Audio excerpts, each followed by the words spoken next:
Again, greetings to everyone that's here right now connected. You know, I always appreciate us gathering like this to have these talk, because we we could have easily used this time to do other things. We are busy, but if we all take the time to come and talk about these different topic, I mean, I'm just very grateful and happy to be part of this. And as I state always before I start presenting something, is that nobody here is a professor. We are all our students. We are all trying to reconnect. Nobody can claim that he or she knows everything. And it's all about us being conscious to know that we have to reconnect to who we truly are. Whether it's those on the Western world, in the diaspora, or it is actually those on the motherland. And I believe, me personally, that the people who really need good reconnection are the people on the motherland. This is going to sound strange to you, but I know what I'm talking about. I was born there. I lived there until I was 20, almost 28 years before I even went overseas. So I know what I'm talking about. And a lot of us on the motherland needs this topic and these conversation that we all have today. So I really appreciate you taking your time one more time. So today is going to be a topic on visiting a Bamiléké kingdom, right? We are going to be focusing on the Bamiléké kingdom only because that's what me as Monte Chakunte, can really speak with a lot of confidence, because I come from that kingdom and I know what I know, not everything about that kingdom, because not just because I heard from me, because a lot of it I actually practice it and I experienced them, through my since I was a little kid. So, and I'm very, very glad to share those things with you guys. Again, everything that I say is not claimed by me to be the absolute truth. And I always like people to challenge me with other facts or with other views, So, and that's why we're here. That's why we're all gathering here and talking. Okay, without no further ado, I will go ahead and share my screen. Before I share my screen, I would like to say we experiencing a little delay on Zoom. I don't know why. Me and Brother Monkam, we're trying to fix this problem where every time that I share or anybody share, it is always a delay between my video and also a delay on what I'm sharing as far as my mouse moving. Because sometimes when I make my presentation, they are picture driven. I don't make presentation when I write stuff. I usually like to capture people's attention with pictures. And I will be sharing pictures and talking about what we see and what we're looking at. And I think that way also um, opens, I would say, curiosity from those who are looking from it to also write questions, to also ask questions. And again, all questions are welcome. No question is dumb to me. I think answers are dumb, not questions. So whoever has question can write it down and ask me later, or even like stop me and ask me something before I continue, because I know some of us cannot really remember. They have to ask on the spot. So I will not mind being stopped and asked a question. Okay. So, Brother Wonkam, did you give me the permission to share? Yes, go ahead. You can share. Yeah, you got the permission to do so. Okay, let me go ahead and do it now.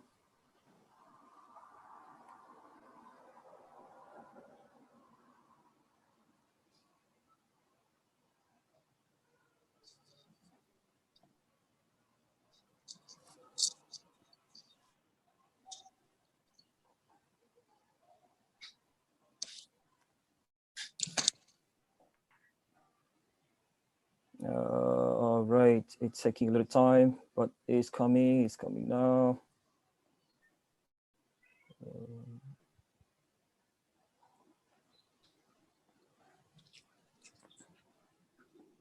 Okay.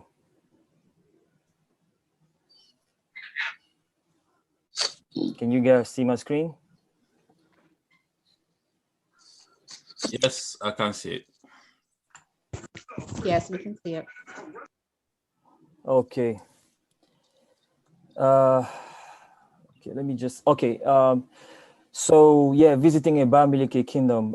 Yes, you know, there's a space on visiting a Bamiléké that I forgot, but you guys get what I'm trying to say. You know, there's a little Yes. mistake there.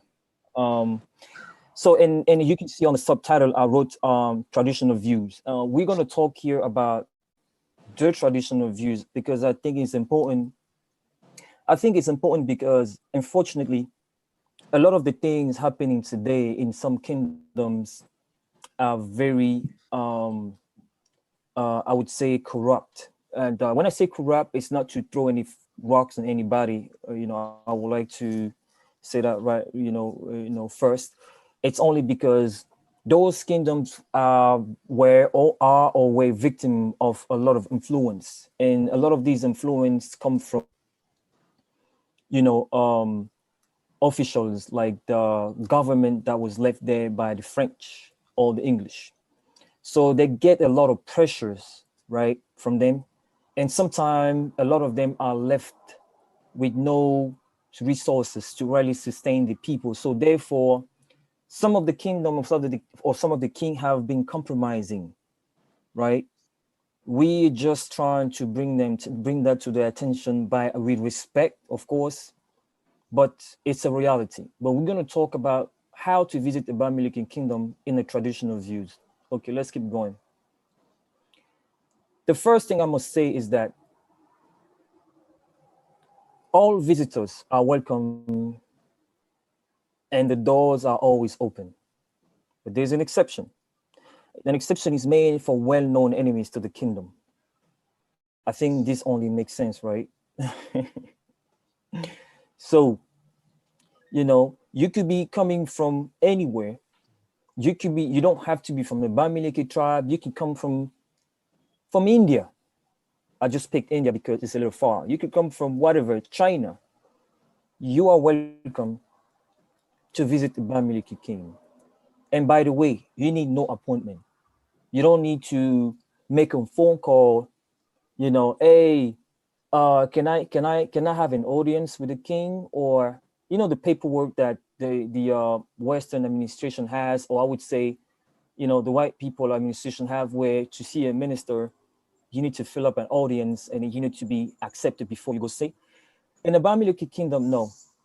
Just like in all real African kingdom, you don't have to have any, so to speak, um, I would say, appointment, right? You just have to be, you know, lucky to find a king in the palace. And what's gonna happen next, we're gonna see. Now, preparing, getting ready for the visit, right? Obviously, you need to get ready for the visit, right?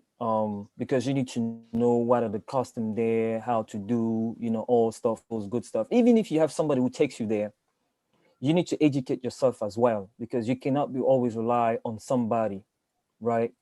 You need to kind of have an idea, like where I'm going. Yes, it's a very cultural place, indigenous and all that stuff. So they must have some kind of different way of doing things than, you know, how it's done in a so-called advanced world, right? I'd say so-called advanced world, right? Let's keep going. Another thing is reason of your visit, right? So I put reason with parentheses on S because you could have many reasons to visit him, to visit the king. You know, you can have many reasons. But the bottom line is that have a clear reason for visiting the kingdom, right? Why do you have to have a clear reason? It is because when you visit a Bamileke kingdom, especially when you come as a especially when you come as a stranger, right? As a foreigner, if you want to say so, like as a person who is not from the kingdom, especially if you come from far, like you came from far, it's very important for them to acknowledge you and to make you feel comfortable as possible because you come from so far, and they must do everything to give you a very good impression of the kingdom. So when you leave, you need to speak only great and good about their hospitality and all that good stuff. So have a clear reason why you come, so they can really based on that to do what they're gonna do next. Let's keep going.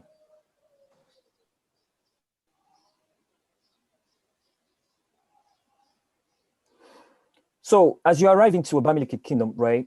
This is what you're gonna see mainly. As soon as actually you are in the Bamileke land, you're gonna see a lot of houses that are built this way with this architecture, right? Now you might ask yourself, why these people construct like this? Why the architecture is always in a pyramid form, right? Yes, it is because we come from Nubian. We come from ancient Kush, and some of us come actually from what I call Kemet, no Egypt, Kemet, which is the origin name of that place, which only means the names of the people like dark charcoal, right? Because the word ham is a root word of dark charcoal, of dark charcoal for the wall of people in Senegal. So now Hamed, the land of the dark charcoal people, that's how it was called. So the same culture and the same, I would say, spirit of building house remain in us. So this is why you're going to see our engineers and our architects always build house in a pyramid form. But you can see that there are some modification. And the reason why we build in pyramid form, it's not just for decoration. There are much more deeper meaning to that. Maybe we're gonna have a separate talk about it, right? But this is not the topic about it. So this is what you're gonna expect. So the picture that you see on the left side with many pyramids on top of these those entrance, the two door. Now you're gonna notice that there is no gate, right? You guys agree with me? This is the main entrance, and every single Bamileke kingdom will have this type of entrance, like the biggest entrance, right? There's no gate. So it's not like if you arrive with your car or if you have arrived walk, nobody is gonna stop you at the door to say, hey, um, you know, where are you going? Do you have any appointment? Nah. You're just gonna walk in. That's how welcome African people are, especially if you come from far, right? The door is never closed. The door are never closed to strangers, right? That's a sign right there. This is why there's no gate. Otherwise, they could have put a very huge gate over there. I'm sure you can see how thick this wall is. So you can imagine if they wanted to put a gate there, right? Yes, so that's what you're gonna expect. And on the right side, that's the picture looking from the east side. Usually, when you go to Bamileke Kingdom, you're going to see that when you enter the kingdom, it's usually you're gonna be descending a hill, and there is a reason for it. You're gonna Most of the time you're gonna be descending a hill as you entering the whole compound of that kingdom because it's big. It's big with many houses in it and many I would say rooms and places in there, right? And the people in there are the only one who knows exactly how the blueprint is, but you as a stranger you will not know. So this is the main entrance right here. um Let me just read.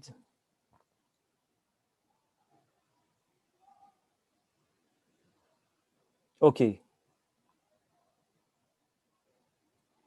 which kingdom is this? Apologies if you say it.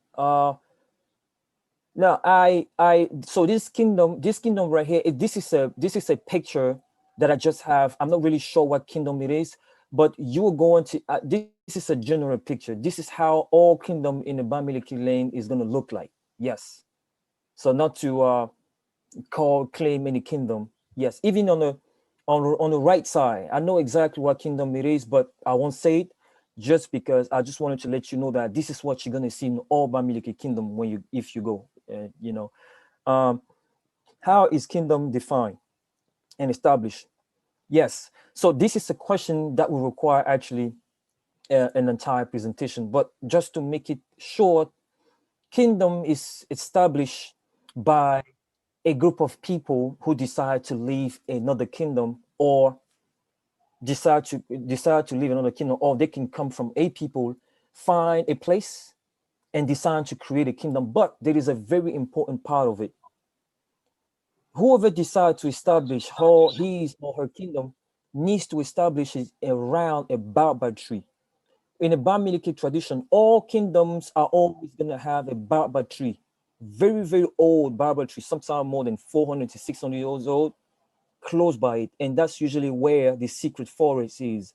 So the Bamiléké kingdom is very defined by a very ancient secret forest that's going to be part of it.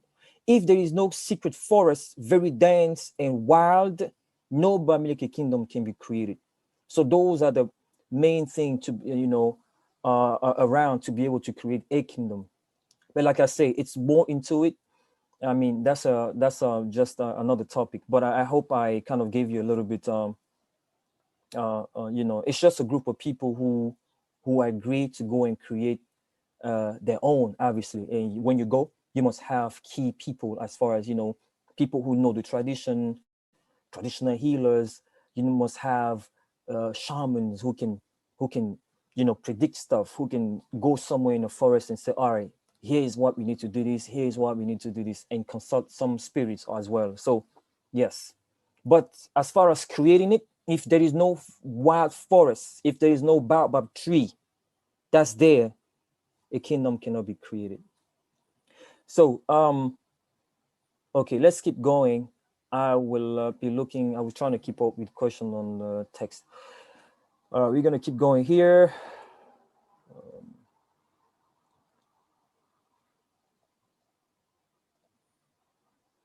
So yes, this is also another picture of what you might see once you get there. Look at the beauty of the architecture, right? And mind you, what you're seeing here, no white man has come to teach us how to build this.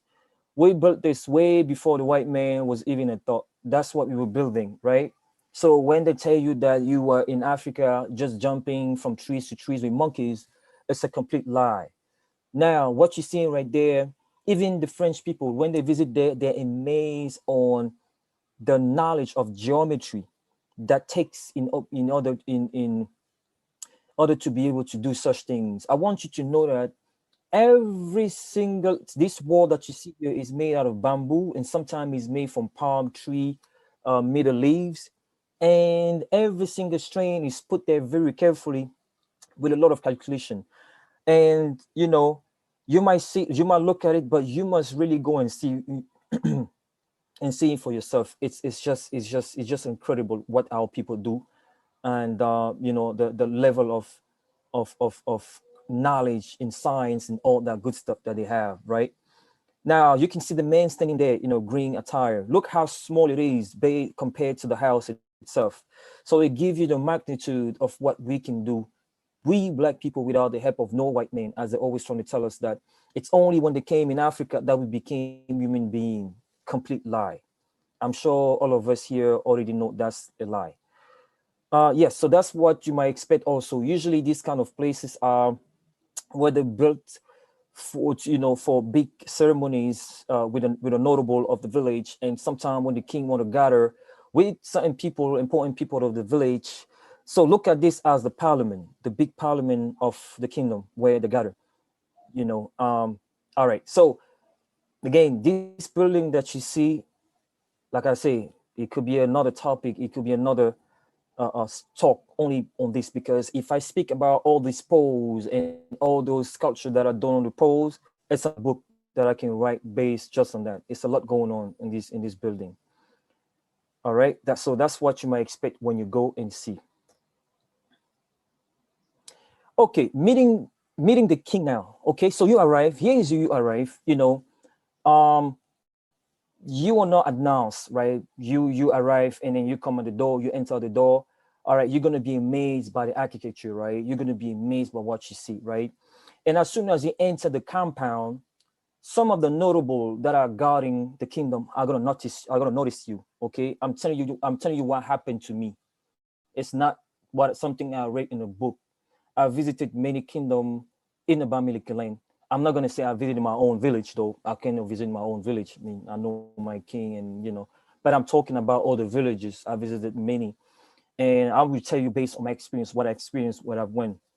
You know, so as soon as you enter, the notables usually in the village, they pretty much know each other, right? As soon as you arrive, they're gonna notice that you are a stranger, you are a visitor, right? They're going to approach you. Okay. And why did I put those pictures? So the notables are the people behind the king. So I took those pictures just to show you. On the left, you have the king of Bamun Sultan Joya with his notable and his one wife that's sitting on the side, and on the left side, you have King Sukuju from the Baminju village in the Bamiléké region, and you have some of his notable in the back. So these are the notables that will come and greet you and just ask you why you came. And as soon as you express that you came to see the king, they're gonna ask you what's the reason. um and they might ask you, where you are you already in contact with the king? So do you know him? Do you have his number? Do you call him? You say no, I don't. This is the first time. I just want to meet him because here's the reason. Whatever reason you may give, right? Then they're gonna take your word and bring to the king. Okay, we have a person who wants to see you because such and such, and the person comes from this place. Now you're gonna say, okay, I'm coming from, you know, let's say California. I'm coming from California. My name is this, and I came. Let's say reason I came to greet the king because I come from so far. I heard great things about his village. Or you might say, okay, I trace my lineage to your village, and I would like to introduce myself to the king as the son of his village. So these are the different reasons you can give, and they're gonna go and take your word to the king. And the king, if he doesn't have really something important to do, or if he does have something important to do, he might ask you to come back because he's very busy at doing something else in the village or in his kingdom. He might be actually, talking to some other people, or, you know, or solving some other problem in his, they're always doing something.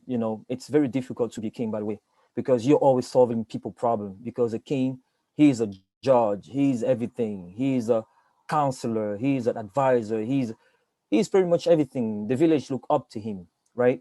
So then he's gonna say, okay, ask him or ask her or ask them to wait for me, and I will receive them, and they will give you a place to sit and wait for him, right? But let me tell you something, brothers and sisters. In a real African kingdom, while they're asking you to wait, they are actually checking you out.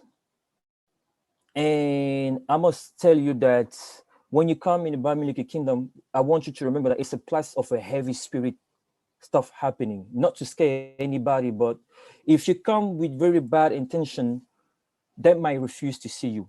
There's a lot of things going on when you arrive that you don't know. Some of the notable are there to really check you out, but more on a spiritual side to see how you came. Okay. So, not to scare anybody, that's just to protect the king, because he's supposed to be the most protected one in the village. And there's a reason for it, and you see in the front. Um, as you receive the king, you might see the king sitting just like here as you see on the picture, right? And obviously this is very beautiful, as you see, but every single thing that you see around him has a meaning that's pertaining to his village, or to his people, or to even to the entire region, right? I'm not going to go in detail and explain what everything means here. This is not the reason of the topic, but this is how you might see the king sitting. I want you to know that this is the throne of the king, right? He is entitled and he is ordained by the ancestor to be sitting there. Only himself can sit there. So even if the king is not there physically, nobody can even try to sit there. If you go and sit there, it's not going to be any chain blocking for you to sit there. You can always go and sit, but you're going to pay the price for sitting there. And that's more in the spiritual realm, right? Just to let you know. The leopard skin that you see on the ground, he's the only one who can actually step on it, because that leopard skin is bear witness of his power and his wisdom. And sometimes also he has that leopard as his totem. And I think I spoke already what the totem means, meaning he can actually deport himself into that animal. He can spiritually deport himself into that animal, enter the body of the animal. This is what I have actually on my garment over here, right? This garment that I wear over here tell the story, right? Okay. So that's a leopard skin. So this is what we used to do in ancient Egypt as well. When you see, for instance, King Tut, right? King Tut, that's depicting himself with the falcon head, right? He's depicting himself as with a falcon head because the falcon was his totem. So he could have deported himself into a falcon and fly and see things you cannot see, right? So, but if you kill that falcon, you kill him too. Same thing for the king. So he will depict himself into that leopard only to protect the village, because sometimes he has to embody that leopard to be able to protect that village. Because when he embody into the animal, all his senses increase. He is able to see what you don't see, mainly fighting against any evil spirit around the village. So he's like the protector of the village, obviously with the help of his secret body, right? The secret body is a noble of people who knows actually very well that spiritual realm, right? And a lot of them are actually usually way older than the king because they hold the secrets of nature, those mystical stuff, right? All right, so this is what you see. He might sit here and don't be afraid. That's just how he presents himself, right? And there is another part important too, greeting the foe. We're gonna use king, but I would like us to get acquainted with the word foe, right? Foe, or acquainted with the word mfeu, right? That's the proper way to call the king, because when we say foe or mfeu, it really has all its meaning. The word king, obviously, we speak English, it's an English word, but it's okay. You can say king, but I want you to know that once you are in the front of a Bamiléké king, manage yourself to use the word foe, not king. He'll be happy if you use foe. There's another term that's used which is nursing, but nursing that's gonna be too much asked to you. That's really one of the highest. That's like if it's not the highest grade of a king. That means he becomes that animal in the jungle. He really fully embodied that animal. So he's so powerful spiritually and strong that they call him Nusimang. Okay. But the term for is what to use. Now, in this picture, you see a woman. That's the king sitting on his chair, right?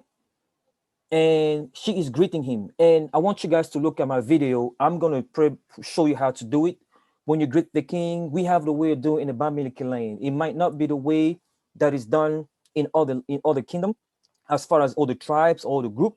But here we're talking about the Bamiléké people. We have to wait to greet the king, and I'm going to show. So what this woman is doing, she's going to bow down and clap her hand 3 times. Sometimes she will clap 5 times, but usually 3 times.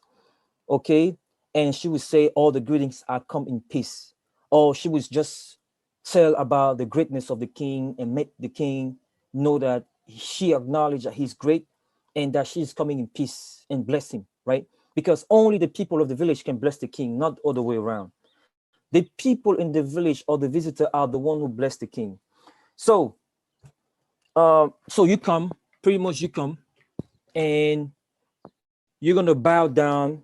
You bow down like this, and as you bow down, right, you don't look at the king. Okay, you don't look at him as you clap in your hand, and you just clap your hand, 1 2 3, and then if you speak English, you say in English, greatest king, my name is Sush.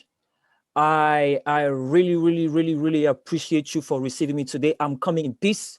Please receive me, and our conversation be great, as I'm really respecting you, and thank you for receiving me. So these are the things that you do, but you clap your hand 3 times. And then as you clap your hand 3 times like this, okay, as she's right now, she already clapped her hand 3 times. So right now she's waking up already. She's standing up already, right? The king already accepted her greetings, right? And then when you clap your hands, now you cannot turn your back on the king. When you finish greeting him and you stand up, before you even stand up, you're gonna step back looking at him. So you're gonna be walking backwards, right? You're walking backwards with your head still bowed down, right? You're walking backwards into a very good distance, and then you can stand up. Okay, okay. So you don't turn your back on the king as you greeting him, or as you are leaving, because for you to greet him, you come a little close to him. You don't touch him. You know, you don't shake hands like when you visit him like that, right? Especially when you see him, it is notable, the first time or whatever, right? Um, maybe later on, if you have a relationship, like friend relationship with him, in some other settings, he might allow you to shake his hand. But in this kind of settings, you don't come and shake his hand. No, you do what I told you right now. You clap your hand 3 times, and if you speak English, and you greet him. That's how we greet the Bamiléké king. Okay. Um, is anybody any questions? Have any question until now before I continue? I know I spoke. I'm talking a lot of Hi, things, right? I do have a quick question. Thank you so much for sharing this. Yes. Um, You're welcome. do you clap your hands after you say the greeting, or do you say the greeting and then clap your hands afterwards? That's what I was trying to. You will clap your hand before you even open your mouth. You clap your hand. It's like you announce yourself, right? You announce yourself with all the respect. You're trying to make him acknowledge you.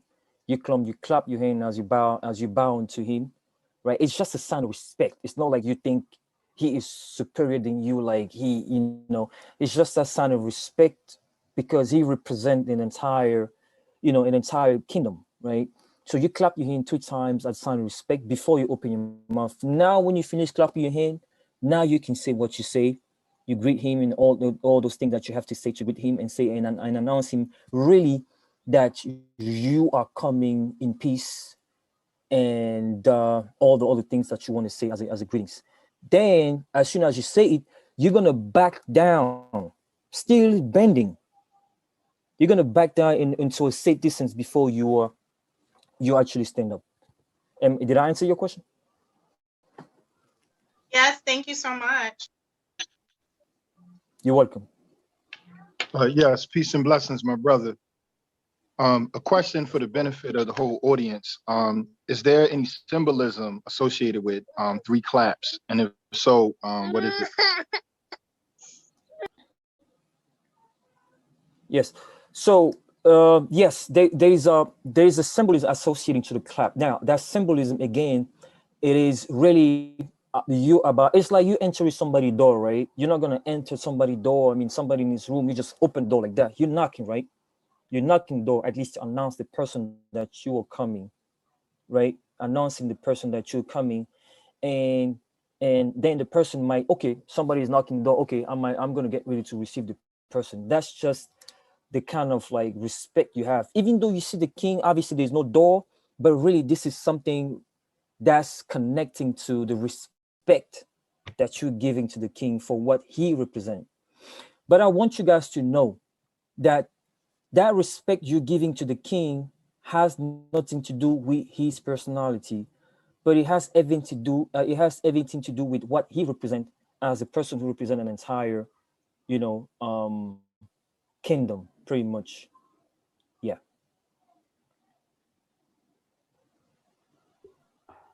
Hello? Hello? Oh, yeah, yes. Oh, can you hear me? Yes. Yes, I would like to add something, and starting by answering to the question, uh, why do we clap 3 times? I will not say that I really know why, but there is a reason. It is not just because you want to announce yourself. Otherwise, they can have asked to clap maybe once or twice.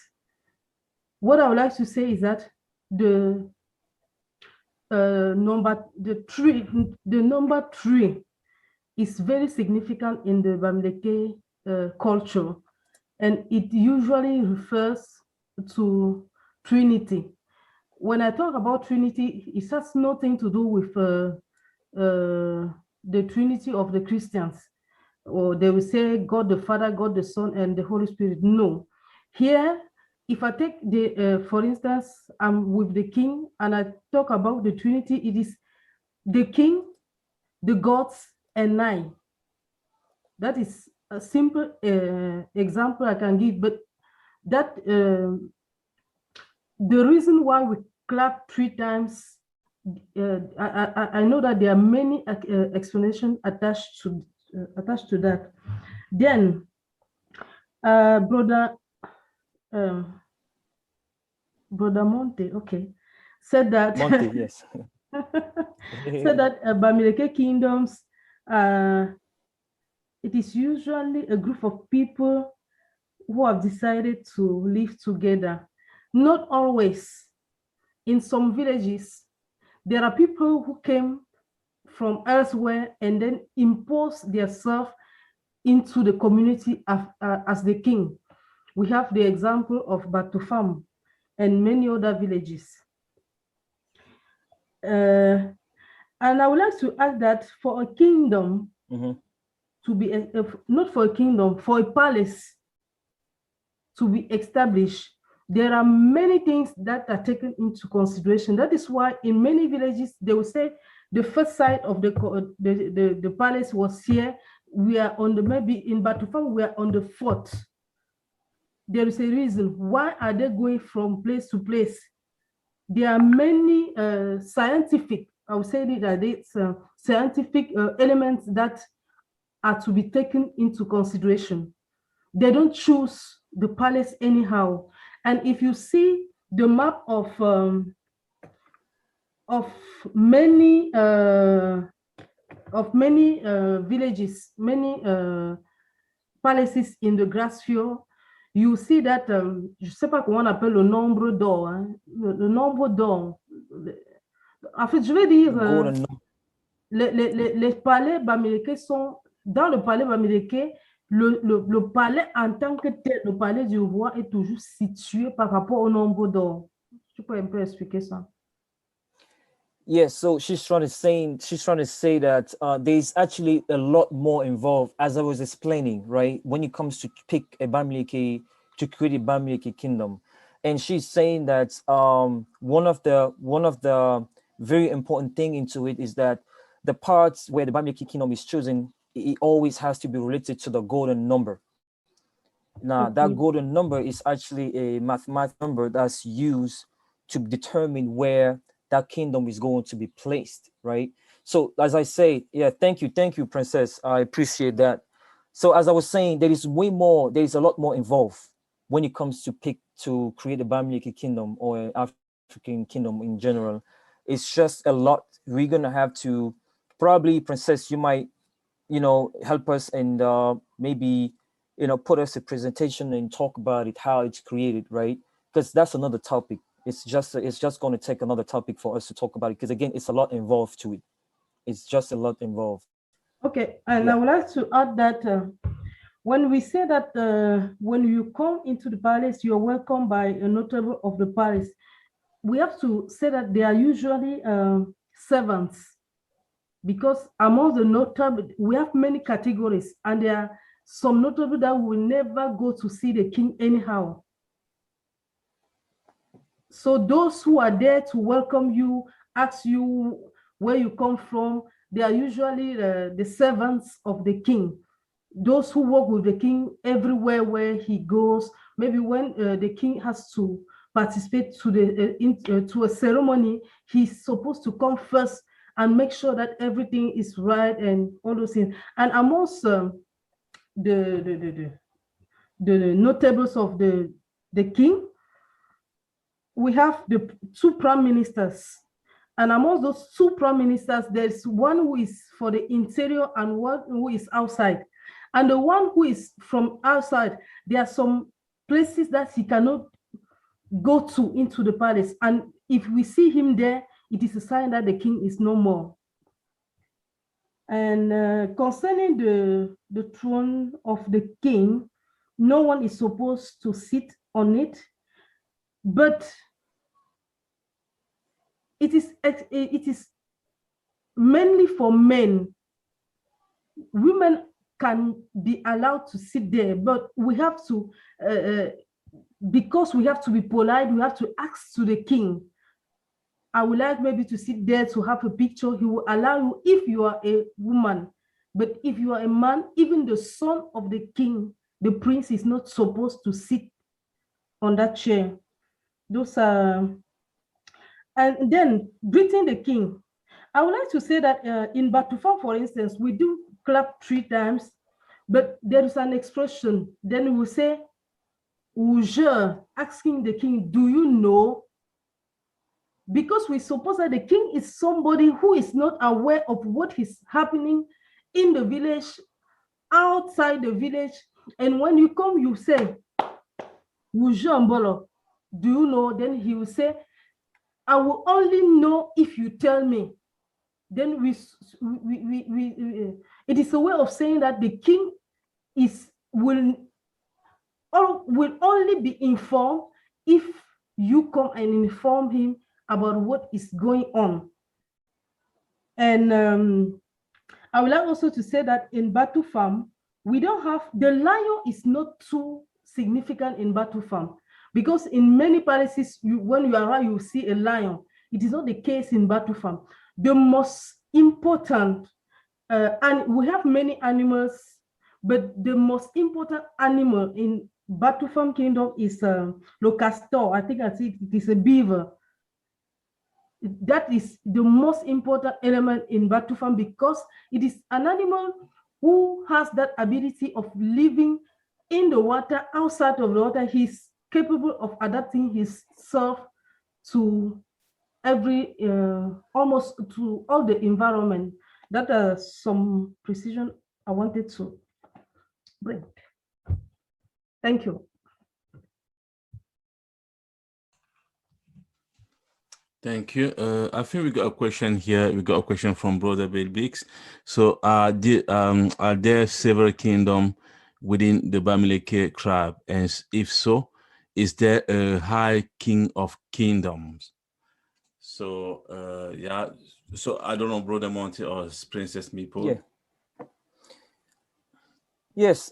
Thank you, Princess, for clarifying and bringing more information to this, so we are aware about what's taking place.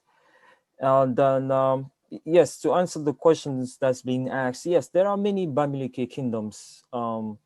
And no, there's no one king who kind of like leads all the other kings. No.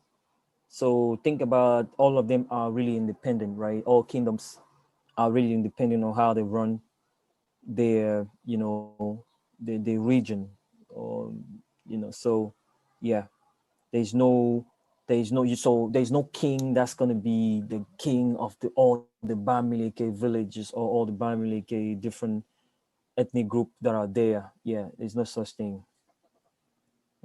But there is a serious problem now, Brother Monte, concerning Yes. those kings. And Yes. even, I don't want to talk about the administration, the influence of the administration, but even in villages, we notice that now we have maybe some powerful kingdoms that does not really exist as power, as kingdoms, but on the traditional talking traditionally, they still have their place. And now we also have to say that in some villages, there are some people who are just there as notables, but who has power. I don't want to say that they are more powerful than the king, but there are some territory in some villages that the king is not supposed to put his foot there. For him to pass through that compound, he has to pass in a car, depending on what happened between the, depending on the history of the village. There are many things to say about that. I just want to.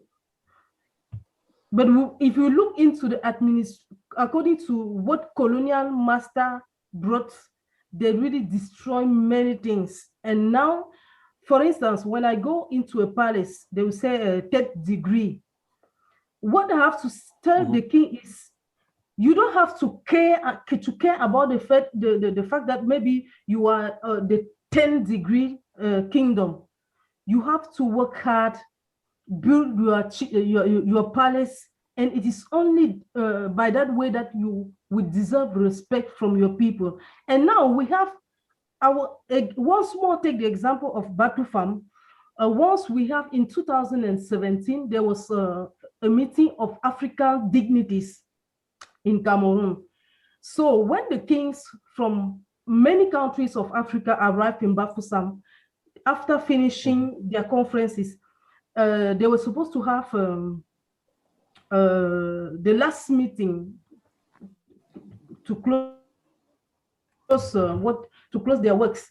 So the Bafusam king said, "I'm the one to host because I'm a first degree kingdom." The Banjun said, "I'm the one to host because I'm the first degree kingdom." So since the king had already been in Batufam, they said if it is not Batufam that will host this meeting, we will not go there. Even the governor said, if it is not in Batufam, I will not be there. Why did they say that? Because of the quality of the space, because they know that people would like to be there, and we had to invite the minister that here.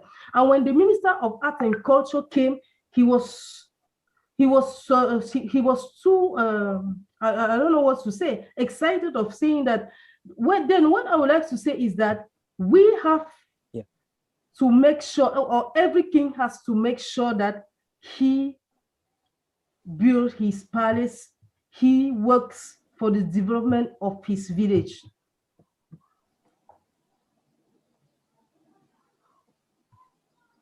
Yes. Yes. Certainly, there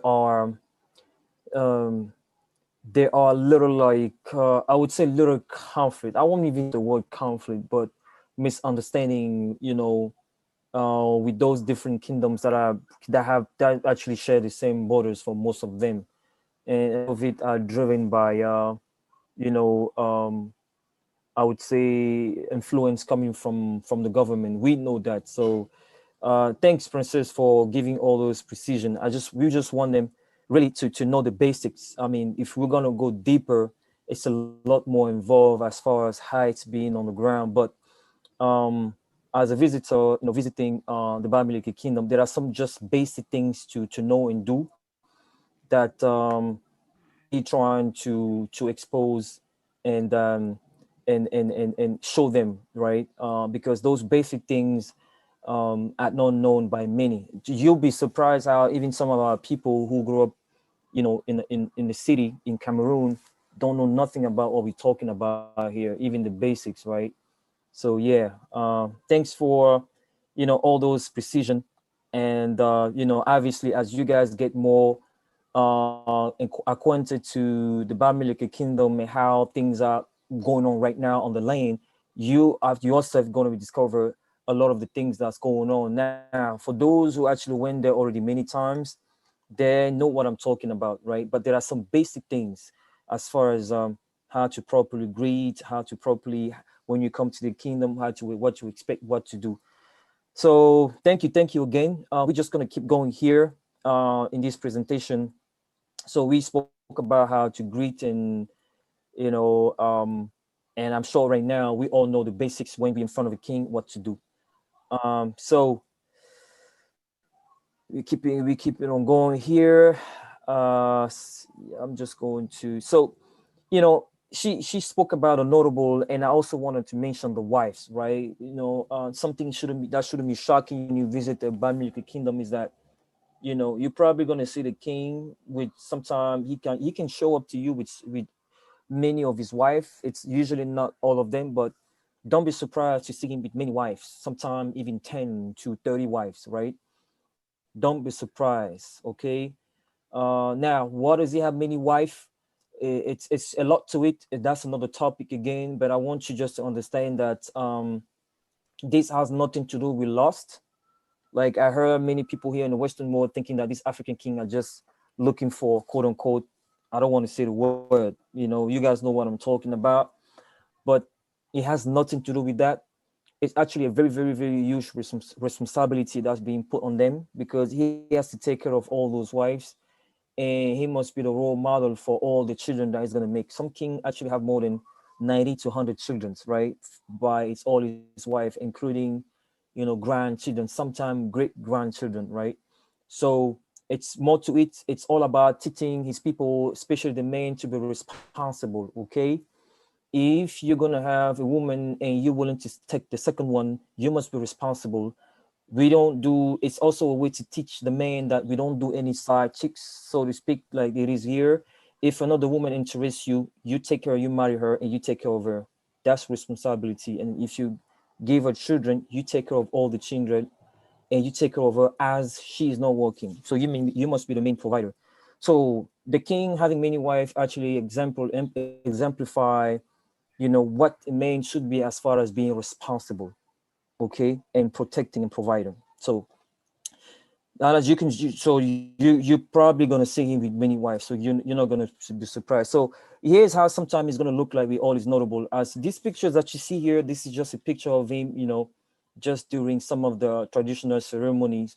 But depending on when you go, don't be surprised to see him like this, right? I just wanted to bring that to your attention, okay? So you're not surprised. Speaking about notable, this is me and my woman and my wife and my woman. So I call her my woman. I don't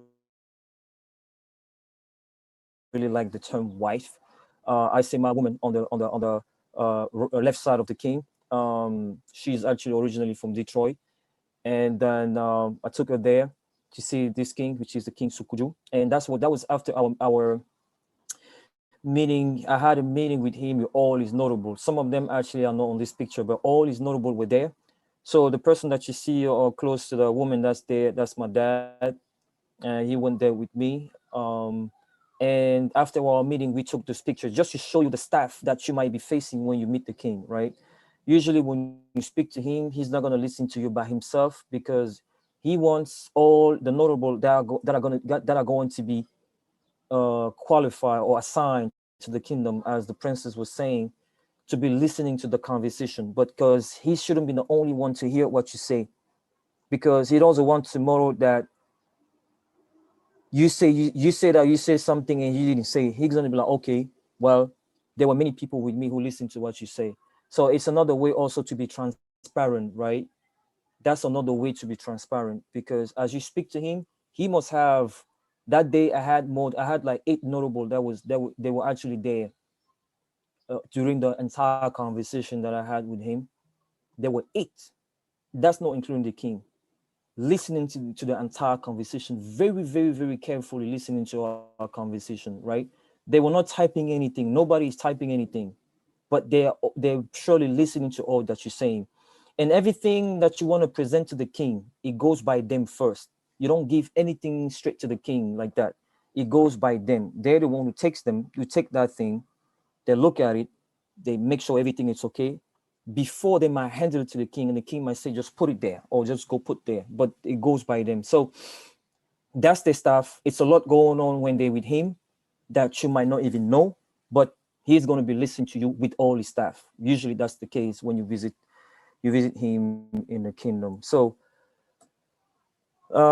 let's keep going. So now, we're talking about visiting a Bamiléké kingdom. So who is the king? I just wanted to put this picture here because the king, what does he represent really? Who is he? He is a person who represents the integrity of its people. He represents the strength of his people. The strength is represented by him sitting here on the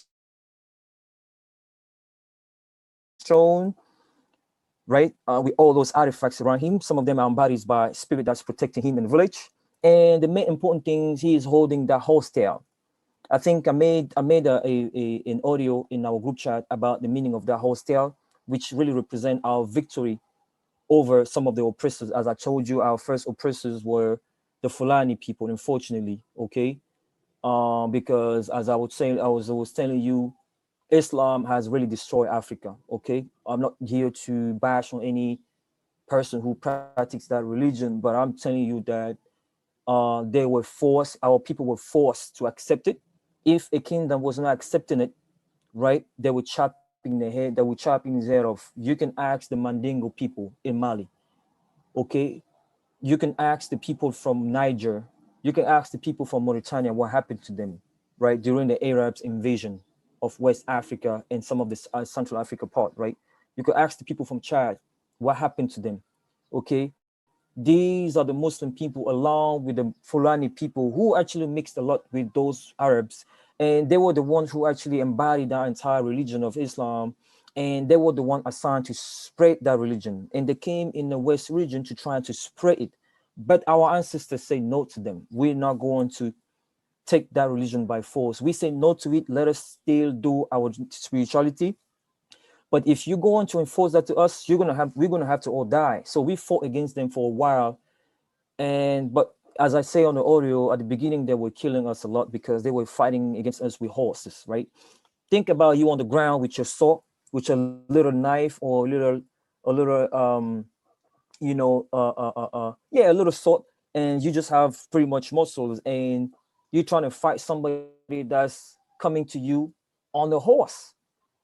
I mean, that's a very unfair fight, right? That's what's happening. That's what was happening. So back then, we really thought that animals had some kind of supernatural power, like, it was so strong we couldn't kill it. So our soldiers were a little bit scared even, until one of our soldiers actually killed one of this warrior and actually killed the horses. And as he killed the horse, the power of an animal, if you guys didn't know, is on his tail. If you cut an animal tail, you actually took the spirit of that animal. So this is why they say, do everything, but do not step on the tail of a dog. Even if that dog is your dog for 100 years, that the dog knows you by heart, do not step on its tail. I'm sure you guys, I don't know if you guys have ever experienced this, okay? So that tail is very important, right? If you want to know the state of mind of a lion, look on his tail. Look at what position his tail is on. Look at the movement of his tail. You will know exactly what are the intention of that tail. And this is the secret of the Maasai people. That's why they can hunt lion, because they understand the language of a lion by its tail. So our ancestor cut that tail and brought back to the village to the king. And the king was like, wow, if you were able to cut this horse tail, that means you kill it. So since then, that horse tail is being held like this by us as a sign of victory over the Arabs, over the Fulani, okay?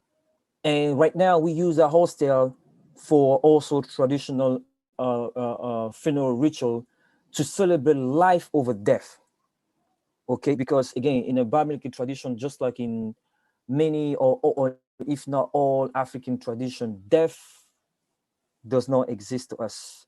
You only die when your name is forgotten, when your whole family or your community don't want to use your name no more. When they want to forget about you at all, then we call that double death. That's the thing that scared the most an African person. That's acquainted to his spirituality, that his name is being forgotten, right? It's not physical death that scares us. This is a body that we all borrow.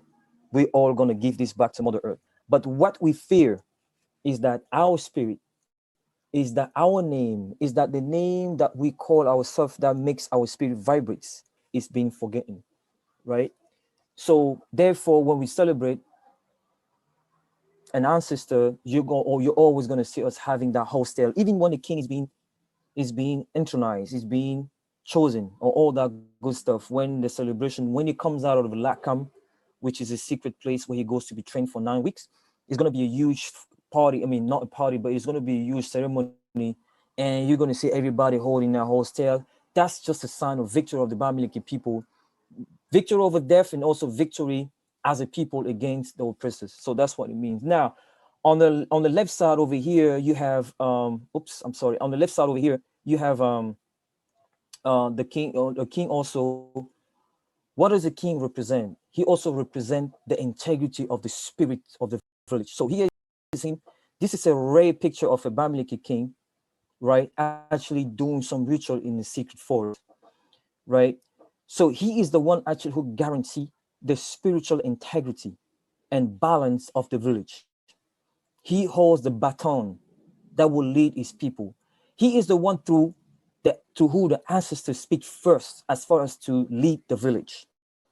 So he is that person who embodies it, and he accepted it, right? It's a very heavy load. This is why he has to go to 9 months of training, which is more spiritual, to make sure he can actually withstand all that weight. So this is him performing a ritual in the forest. Now, I took this picture just to tell you who that man represents. That's why he is so important for us. That's why we have much respect for him, especially when he really don't compromise into this. He represent all of this, just for you guys to know. Let's keep going. Oops. So who was the four? So now this is another picture of me, okay, with my woman and also my dad. So this is the king of Bacha. Bacha is another village in the Homecam region. I went there to see him, and as I told you, I didn't announce myself. I just drove. I went there. The road over there is it's very, I would say, the road is not so good to, yeah, as far as, you know, a lot of like potholes, but we did everything we got there, right? And as we got to the village, I mean, it's a very beautiful place. I mean, the village is like a mountain. It's a very beautiful. The weather is like wow, and a lot of trees around. So when I went there, the man that you see behind him, that's like his notable. That's always around him. He is the one who announced us, and he was walking. So it's just to tell you, the king also, when you go, you're not always going to see him in his traditional attire. You might see him actually walking in his farm, and he is a king, humble, and he's walking his own farm. He could have easily asked people to do it for him, but as a king, I'm not going to tell you his age. He's very old. Just to tell you, this king has 55 years of ruling. 55 years. I think he's the second.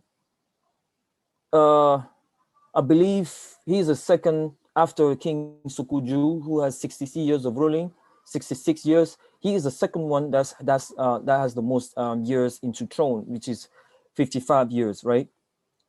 So now you can guess his age. But at this age, we actually found him in his farm walking, and he was also fixing a little like area where he was going to grow some other stuff. So he was doing some concrete work. He is a king, and he received us. He actually stopped it, asked some of his wife to cook something for us so we can sit there and talk with some of his notable around.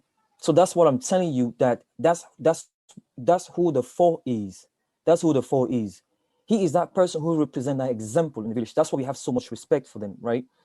You know, and obviously before taking this picture, you know, that's with his permission and all that good stuff. So yeah, I just wanted to show you that. And now, you know, as you visit the Bamiléké kingdom, again, you don't come in a kingdom. This is a very important part. You don't come in a Bamiléké kingdom with empty-handed, right? What does that mean? Because the Bamiléké king really represents its people. Because in the kingdom, every time you come, he must receive you. And so when he receives you most of the time, or he receives maybe a delegation or is notable, he must, you know, feed and cook for the people. He has a lot of ceremony he organized in the village. He is the one to feed the people. Now, who empower him to be feeding the people? The king is not a rich person. No, he's not a rich person, okay? He really depends on its people. That's why he needs to be loyal to his people. His people will take care of him and take care of the kingdom. So as you come, there are key elements that you need to bring, or you know, that you just need to think about. The first thing is palm oil, right? As I showed you, coming from the, if you guys you never saw, you know, from the palm oil, it comes actually from these palm nuts over here, from the palm tree, of course. And we make palm. This is the most common oil that we use in Cameroon in general, not just in the Bamiléké region, right? It's a very, very low cholesterol oil. Very, very, we use that also for medicine, for traditional medicine. It's widely used for traditional medicine. More importantly, palm oil is used in many, many, many traditional rituals in the Bamiléké land, okay? From traditional ritual to even wedding celebrations, right? Palm oil is used. So it's a very important thing that the kingdom should never run out of.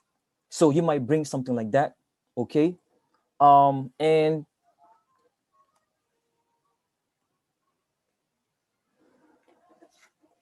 And you know, this is what you see here. It's just white wine, which is pretty much palm wine, right?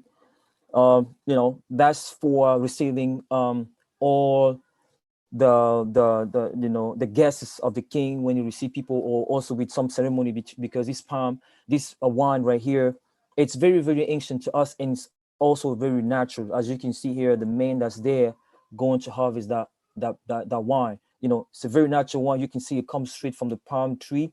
Very, very I would say it's dangerous process to get it, and also it takes a while to get that wine. So it's very, very highly regarded in the Bamiléké lane, right? So these are stuff that you might bring. You know, bring stuff like chicken and goat. Goat is one of the main thing that you must give the kingdom with it, right? You don't really gift the king because it's not about him. It's about gifting the kingdom through him. That's pretty much what it is. I think the princess said very well one day to me that the king, he has everything just like he has nothing. Like people will give him everything, but really everything that's being given to him are for his people. He's just like he's just like a vessel, pretty much. He's just like a vessel. So yes, I know we had a lot of topic, you know, the other day about, you know, who should give the king, how the king should be gifted, and I would like just to say something about this topic, right? Cash money giving to the king. Okay, I know this is a very headache topic, right? Um, According to our tradition, really, the king, um, as far as getting and or asking people cash money, me personally, really, I never heard that our ancestors or some of my my grandfather or my fathers who were always going to see kings and stuff like that, that the king asked for cash money, or that they, you know, they went over there and they gave some cash money to the king. First of all, even when you gift the king like this with all those things that are listed, it's in front of all is notable. Like everybody's gonna see what you're giving, right?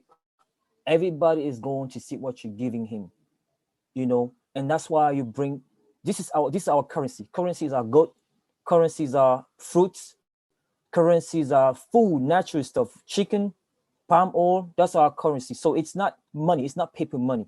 Okay.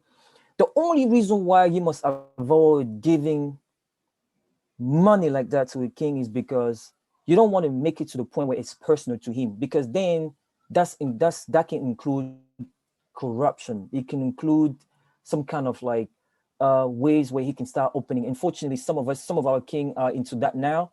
But I would like to point out that that cash money is not something that was really um there traditionally. Again, it was always stuff like that, as I told you. Now, if the king has an issue where maybe he's trying to build a school in a village, or he's trying to build a hospital, he might call you for your help to contribute to build a village, or to build, even if in his kingdom maybe he has a wall that's falling, right? He might say, okay, listen, I would like people to help me fixing this wall, but the money shouldn't never be about him. Now, if you have a close relationship with a king, which is your friend, because a king can be somebody's friend outside the kingdom, right? He's allowed to have friend. Oh, you know, you might, but that's not something that you put out there. I just want to put it like that to you guys. You don't put it out there. You don't go ahead and say to people like, okay, this is how much I give. That's between him and you. Again, it's only because you don't want people in the village, or you don't want people in the community to feel like, you know, you can just go and bribe him. You understand? I don't know if I'm making myself clear into this. So this is why, even if you have a personal relationship with him, even if you do, just keep it between you and him. Now, if somebody asks you, if I go to the Bamiléké kingdom, what can I give? Don't tell him that, okay, because you gave him, because he is your friend, you gave him, I don't know, $1,000. You're gonna tell him like, no, no. Just say, okay, you go to the kingdom. These are the things that you can give the kingdom with, like animals, like goats. If you want, bring even 50 goats, if you have that kind of money, and then you're gonna give it to him around you know, all is notable for everybody to see. So um I know that topic was hot that day, and I might maybe go ahead and ask if anybody has a question regarding this, regarding what we say so far. I think I it's just been want very to, clear. I just want to thank you, brother, for sharing that. And when that topic was hot in the chat group, I was involved with that topic, and I was the one that was asked directly what they should bring to as a gift to the king. When we and when we were talking at the time, I wasn't talking about Bamiléké kings. I was talking about Tikar kings. But the gifts are the same anyway. As you'd say, palm wine, and I mentioned also in the chat that I bought the king of Batikong palm wine. And the suggestion of slipping the king an envelope with some money came from some of the notables in the village. It didn't just come out of nowhere. It just wasn't an idea that popped in my head.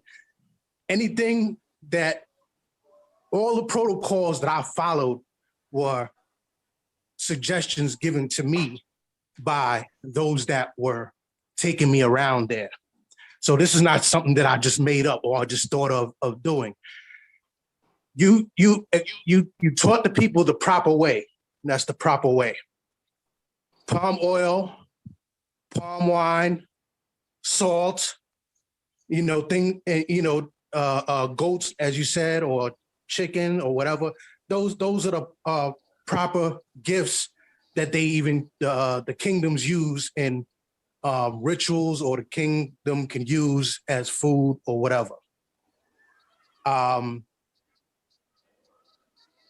As I said before, when I gifted the bottle of whiskey in Bamenju, I also mentioned that it wasn't for the king to drink. The king uses it to give to visitors, which is, more like, the kingdom giving offerings to visitors that come to see him and things of that nature. And I also mentioned that I didn't like being put on the spot about giving an exact amount to give. And I mentioned an amount because I felt that that amount wasn't disrespectful. My whole point is, whatever you give to the king, make sure it is respectful and that you find that it's acceptable. You don't give, it was just my opinion that you don't give a king $50, $20 or whatever for either for himself or for the village or whatever. That's why I started off that's why I mentioned 250. That was just something in my mind that I thought was a respectable amount. That's it, but I thank you for sharing that. And as I also mentioned in that chat, I gave His Majesty Sokuju a T-shirt. You know what I'm saying? I never gave him any money. You know what I'm saying? I never gave him a dollar to this day. When I was talking before, I was referring to the Tikar kings that I was interacting with, not the Bamiléké kings at all. King Sokuju or Fo Sokuju, I never gave him a dollar. I gave him a T-shirt the first time I came, a athletic Golden State Warriors shirt. The second time I gave him the bottle of whiskey, which was a suggestion from one of his grandchildren, not just something I just came out of nowhere in my head. And one of his grandchildren told me that he doesn't drink, but he can give it to his guests when they come to the kingdom. Thank you for sharing, brother, and I appreciate you putting that out there for everybody. And the group is a very good resource, not only for information. The brothers, there's a lot of people in there that you can consult about going to the Bamiléké kingdoms and even take you around. You have the brother Vincent Moncom, you have the brother Manthe, you have Felicite, you have Pauline, you have Queen Mother Toko, You know what I'm saying? You have Prince Toko. You know, so there's multiple people that you could talk to who have already been there that could give you some assistance. And I'm glad Brother Moncom and the Brother Monte are putting something together where it's making the Bamiléké kingdoms more accessible to a lot of people.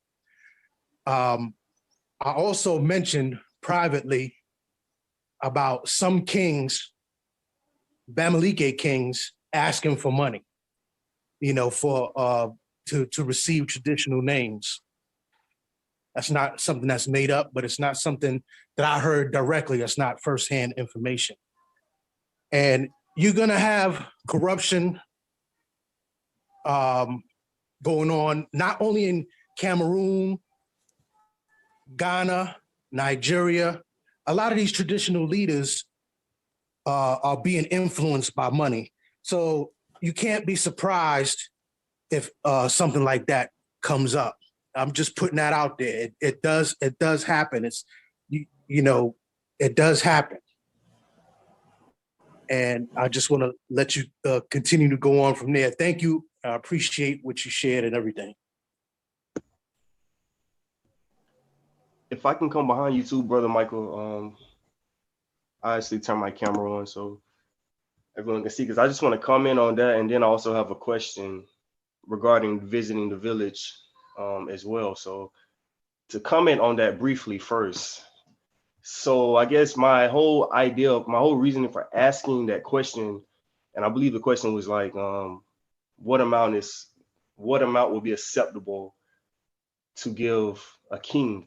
I'm asking because, you know, here in America, I'm looking at visiting a king would be almost just like visiting the president of the US, you know. So if you're saying you're bringing gifts, you know, my first thought to that when money was mentioned was, you know, if it's a king, what amount of what's the word I'm looking at? What subject?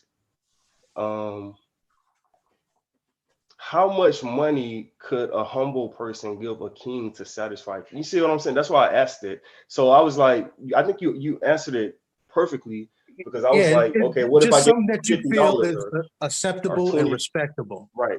You know, Right. So I just pulled that number right. out of nowhere, but I would not give a Right. king. That's just my personal opinion. I would not give a king $50. You know what I'm saying? Or $25. Exactly, and that's why I asked too. Because, you know, I would hate to embarrass myself if I gave him, hey, you know, $50, thinking that's okay. But yeah, I didn't think it was as much as a big deal as it was, you know, a blown T-shirt. out to be. Like I said, I gave King Sokoju a Golden State Warriors shirt. You know, what was that guy that was the lead scorer on the Golden State Warriors? It was Curry. Yeah, Steph Curry. I gave him a Steph Curry shirt. You know, because if you notice, even in the picture that the brother Monte posted, he's always wearing some type of athletic wear. In that picture, he was wearing a Yankees cap, you know, which goes well with the Bamiléké blue end-out cloth. You know, when you see him in the sacred forest, you can see the you know, the footwear that he's wearing is athletic sneakers. You know what I'm saying? Every time you see him, you might see him with a different basketball jersey or something like that.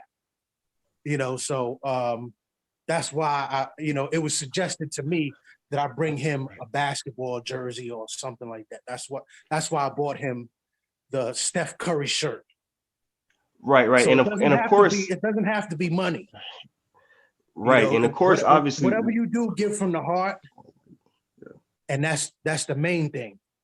But you when you go to Africa, and like I said, not just Cameroon, Ghana, Nigeria, you know, you're gonna have some traditional leaders trying to get some money out of you, you know? And you have people paying for titles and all kinds of things going on. You have people that are given titles with the expectation of giving money or doing something for taking on certain projects for the kingdom. So, you know, after you go over there, if I'm not just saying this for the Bamiléké, like I said, for all throughout West Africa, next thing you know, you're made a prince or you're made a notable. And then when you come back, you're happy and you're riding on high. And next thing you know, you get a message saying, "Hey, we're trying to build this in the village, or we're trying to do this project in the village. We need you to contribute since you're the notable or you're the prince of the village." I'm just putting that out there, you know. Now I see you laughing because you know it's happening. Welcome You to know, the family. I'm just saying this for awareness. Got it. Thank you. Got it.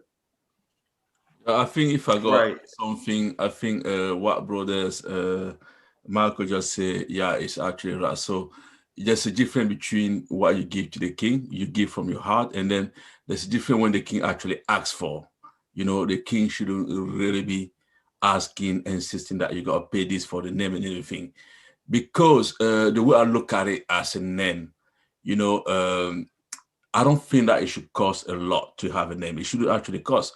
It's like naming your own child. And then in the case of our brother, brother and sister who the ancestor left, they're coming back to their home. They should be able to get their name, to reclaim their name again. You know, and if there's anything you probably got to give to the king, it could be the paperwork to actually validate your name if there's a paperwork to be like a Cameroonian stamp or everything like that. And then you can give him what you feel that you can give him from your heart. You know, it shouldn't be something major because, like you say, the certain king who asks certain amount of money for the name, for this service, for that service.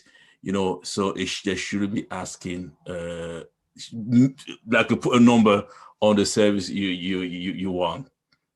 Yeah. I don't know if I'm wrong, Brother Monte, correct me. Um, you know how they say that money is the root of all evil. You know, yeah, it's a lot of mess going on right now. Money has turned some of our king being I don't want to say the word, but they're not going from what is being told in the secret forest no more. They are bypassing these things. Everybody's going to experience different things, and but we here pretty much to tell you how it's properly done, right? They might go out there and see some other things, but I keep saying, um, a king, a Bamiléké king, shouldn't be asking something for himself. He asks things for the community. If it's out of his country, it's out of its power. He cannot do it himself. So then he go after the people who can help to do it. But that should be from for the community, right? I hear you guys say you cannot give $50 to a king. Let me tell you something, guys. You can give $1 to a king.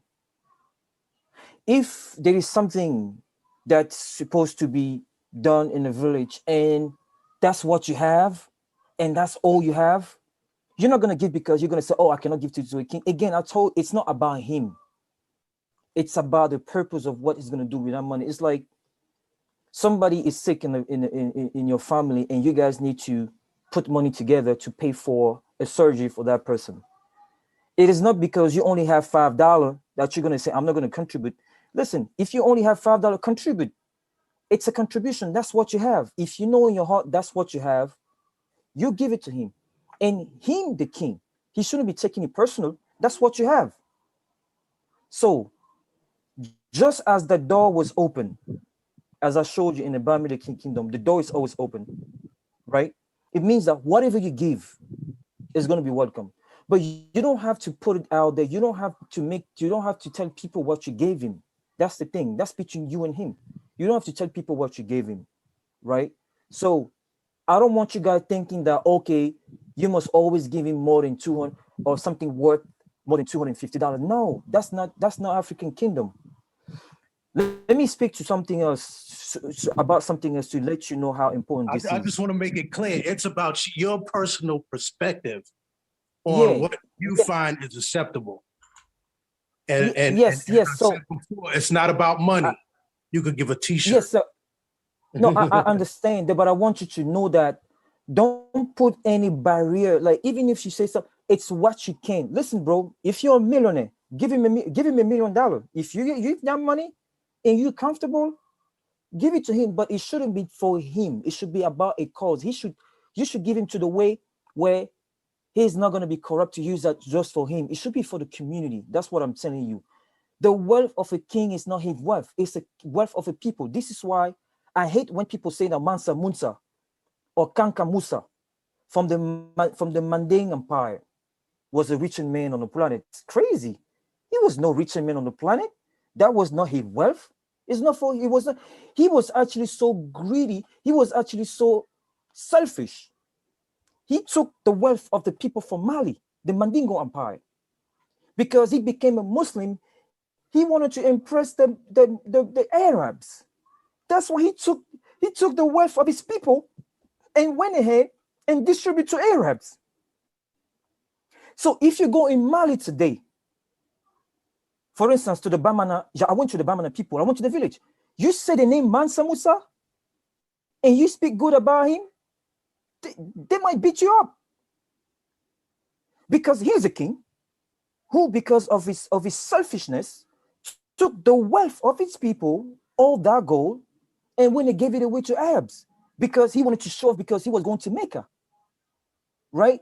And because of that, the people from the Arab people now realized that it was a lot of gold in Mali. They even came more down to the Mandingo Empire to steal all that gold because of the stupidness of somebody called Mansa Musa. So he was not the richest man on the planet. As a matter of fact, he stole that wealth from his people and went to brag about it. And here's what happened. So I want to set the record straight. The king, all that he has in that kingdom, it's not for him. He might have personal stuff, but all the things that he's being gifted, that's not for his, but it's in his own consciousness to give it away to his people. He has the duty of doing it. That's why he's the king. That's why he's respected. Because all that wealth that people give him, he should be transferring. He is a guarantee to transfer that wealth to these people, right? So when you go and give him, I want you to know that it shouldn't be about him. Okay, you gave him a jersey from Golden State. That's fine. You know, it's a jersey, maybe like basketball. It's okay. But what I'm saying is there is no limit. There is no minimum. There is no maximum. It's whatever you can do. Yeah. That's what I want you guys to know. As long as it's come from the heart. That's the point that I made in the discussion. Thank you. Thank you. That's the point that I made in the discussion that I got around to. But people focused on certain aspects of the conversation. But I said, whatever you give it from the heart. That was what the main emphasis was. But then when asked a specific question, I gave a specific answer, which is my subjective thought on it. It's not law or what you should do, you know. And as I said before, I never gave Sokoju, King Fo Sokoju, $1 to this day. Not $1, not one CFA or CD or anything, whatever you want to use for currency. So now that that's clear, I hope everybody's clear on gifting in the Bamiléké kingdom. Can I say something just briefly? Yes, go ahead, brother. I just want to thank you for what you just said about African spirituality and sense of who the king is, and he's doing it all for the sake of the village. And you just corrected or helped me understand Mansa Musa, which I had been talking about as being the richest man in history. but you just gave a perspective of those riches that I had never heard. And I appreciate that because it makes some sense now, a lot more sense. And also what you had said about Arab and the Muslim and coming into West Africa. I'm going to do a little bit more research about it, but I appreciate the perspective of Africa, African tradition that you have been giving us. And so it's been very, very enlightening. And this particular one has been very helpful because you continue to talk about the village, doing it for the people and not doing it for the king himself, which is totally different than over here in America. Totally different. So that perspective has been refreshing. Thank you very much. I just want to throw this out there too, since you shared, I appreciate that perspective on Mansa Musa as well, because I never thought of it in that perspective before.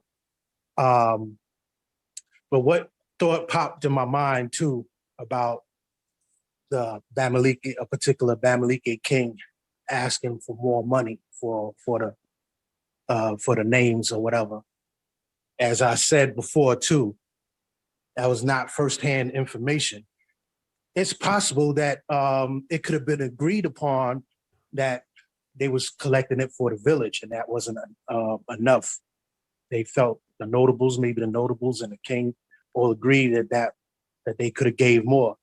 So I don't want to just put it on any particular kings, but just be aware of some things that you can encounter when you go into West and Central Africa, because there is some corruption going on, and a lot of traditional leaders are influenced by money and politics. Okay. Hello, brother Marco. Can I ask you a quick question? I know Yes. you've traveled in different kingdoms in Africa, from Ghana to Nigeria and Cameroon, and then you met so many kings. So do you at any point feel that you wasn't getting a correct treatment because you didn't donate enough, or you didn't donate to one or another king? Actually, I only gave one king when I said I slipped a king an envelope with some money. Mm-hmm. I gave that to the king that received me in the T-car plane. Mm-hmm. And none of the other kings that you see me visit in Ghana, Mm-hmm. Benin, Cameroon, whatever, got $1 from me. Okay. None of them got $1 from me. I may have came with some gin or some whiskey or something like that, or some of them nothing at all. So that particular king, that was from me to him personally. Mm-hmm. And it was suggested, because I had already gave him some palm wine and everything like that. Mm-hmm. That's something that was suggested by the person that was taking me around. And I felt that was a good way to show my appreciation. Uh-huh. Okay, thanks, brother, for sharing that. Thank you. All embrace you, yeah. Thank you. So yeah, we're gonna try to move on here. Yeah. So for brother Bill, can you guys hear me? Yes. Yes, Yeah, we can hear yes. you. Yes. Thank you, everybody. Thanks, brother Bill, for saying what you said, and our brother as well, Michael, to be telling us his his experience on the ground. It's always good for her to hear people experience on the ground. Okay, it helps us understanding what's going on. And to my brother Bill, as you see my title here, I put in subtitle traditional views. I want us to talk about the traditional views, how it's properly done. I know it's a lot of things happening, but I want us to know the reference, okay? How it's properly done. So that's what we need to get acquainted to. And I might actually come back in another topic. You're saying that you do research on Mansa Musa. Maybe when you do it, you can contact me. I have a lot of facts about him. I'm actually in contact, okay, with one of the traditional healer of the Bamana people, which come from the Manding Empire, who tells me okay. about what the elders are saying over there about Mansa Musa, which is really called Kanka Musa. Okay, so who that man was, how selfish he was. I'm not going to keep talking about him now, Right, but right. you can contact me later to know more about who that man was. Yes, so I would like to finish. It's almost at the end of the presentation, by the way, and I'm going to leave the floor. I want to listen to those queens that are connected here talking, man. Why is always men talking? Listen, let me know if some of those men are trying to block your voice. I'll take care of them. All right. I want to hear you more talk. So and I want you to know that your place is a mighty place in the Bamiléké tradition. Look at your place over here sitting across the king. You are the backbones. You are the balance of the African family. I want you to know that. Without you, there is no family. There is no, it's impossible. So, and I'm telling you right now, one of the most higher blessing that the king has come through woman. It's a ritual that's done when women are going to come to him. He's like in the middle of the field, and they come to him with a peace tree, and they're gonna surround him and scream and chant and do all those things. Usually they're mother of twins, and that's the highest blessing the king can get. I want you guys to let that sink, to know your importance in our tradition, in kingdom. So we'll be glad to hear from what you have to say about all of this. And it doesn't have to be a question, it could be a comment, it could be anything, an observation or anything. We want to hear from you. I'm going to finish this presentation by yes, so it's pretty much this Gompene Yepe Puma. It just means that I'm thanking you, my other brothers and sisters from another mother. That's pretty much what I'm saying here in fair language. So on this table, I want to talk about what you see on this table, okay? What you see on this table is very, very unique, the Bamiléké, and very important, right? You have palm wine, you have calabash, you have cola nuts, and you have the corn, the how you the cow horn. Okay, these are elements that are very traditional to Bamileke people, right? Okay, so all that you see here are from Mother Nature, and they are things that we use. Those are the main thing. The only thing missing on this table, I would say, it is the palm oil and the peace tree that we call in Fiancro.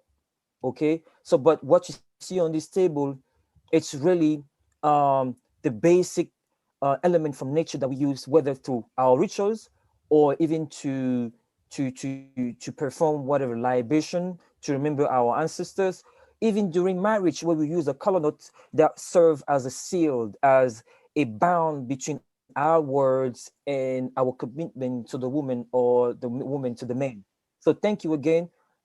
Listen, it's open now. You guys can make comment, but I would like to listen here to women. That's it. No men talk.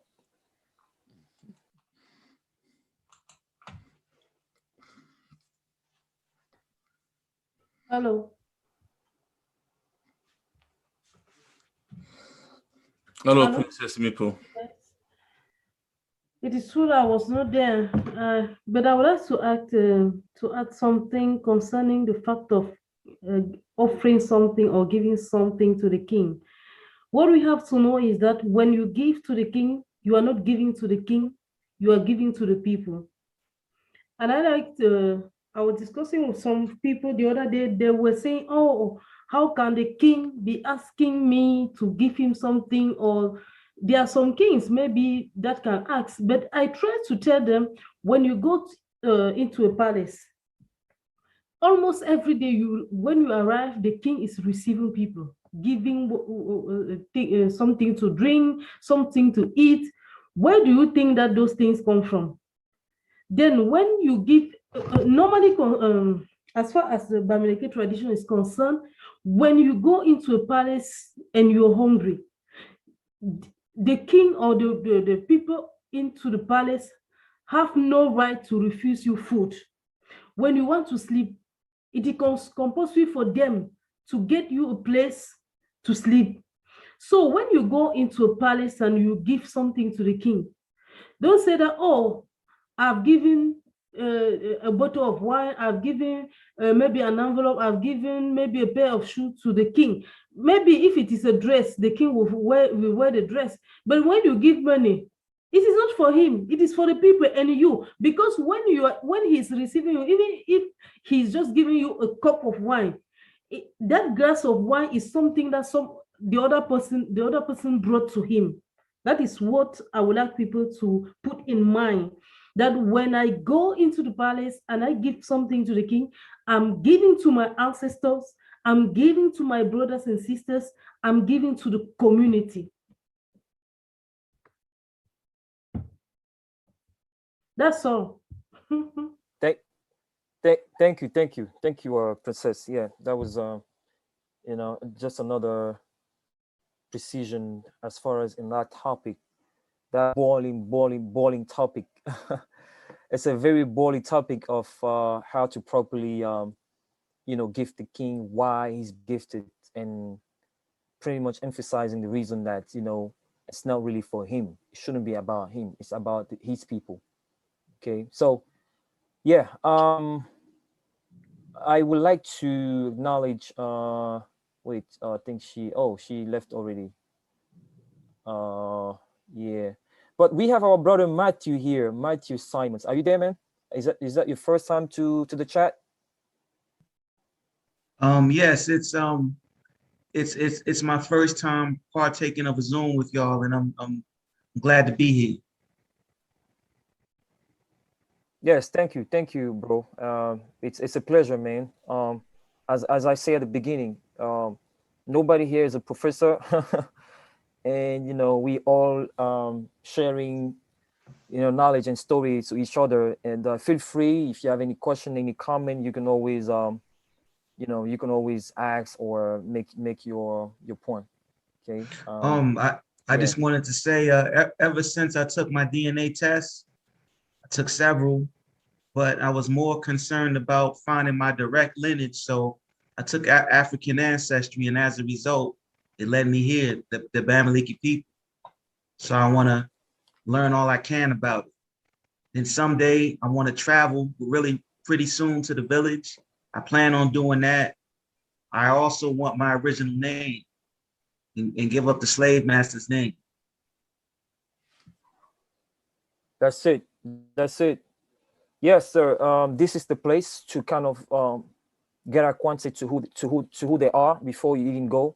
Just a kind of way to prepare yourself, so that when you go, certain things won't be strange to you, and you will be able to understand, some of the things that you will see on the ground, especially when you go in the village.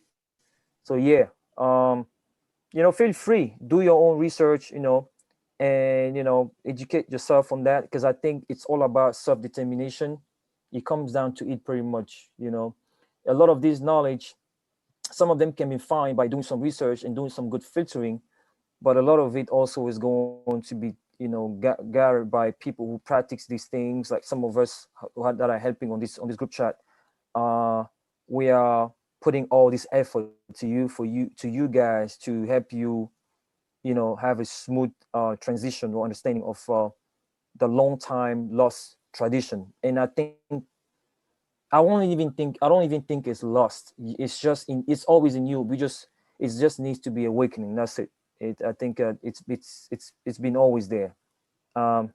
Thank you, brother. Yeah.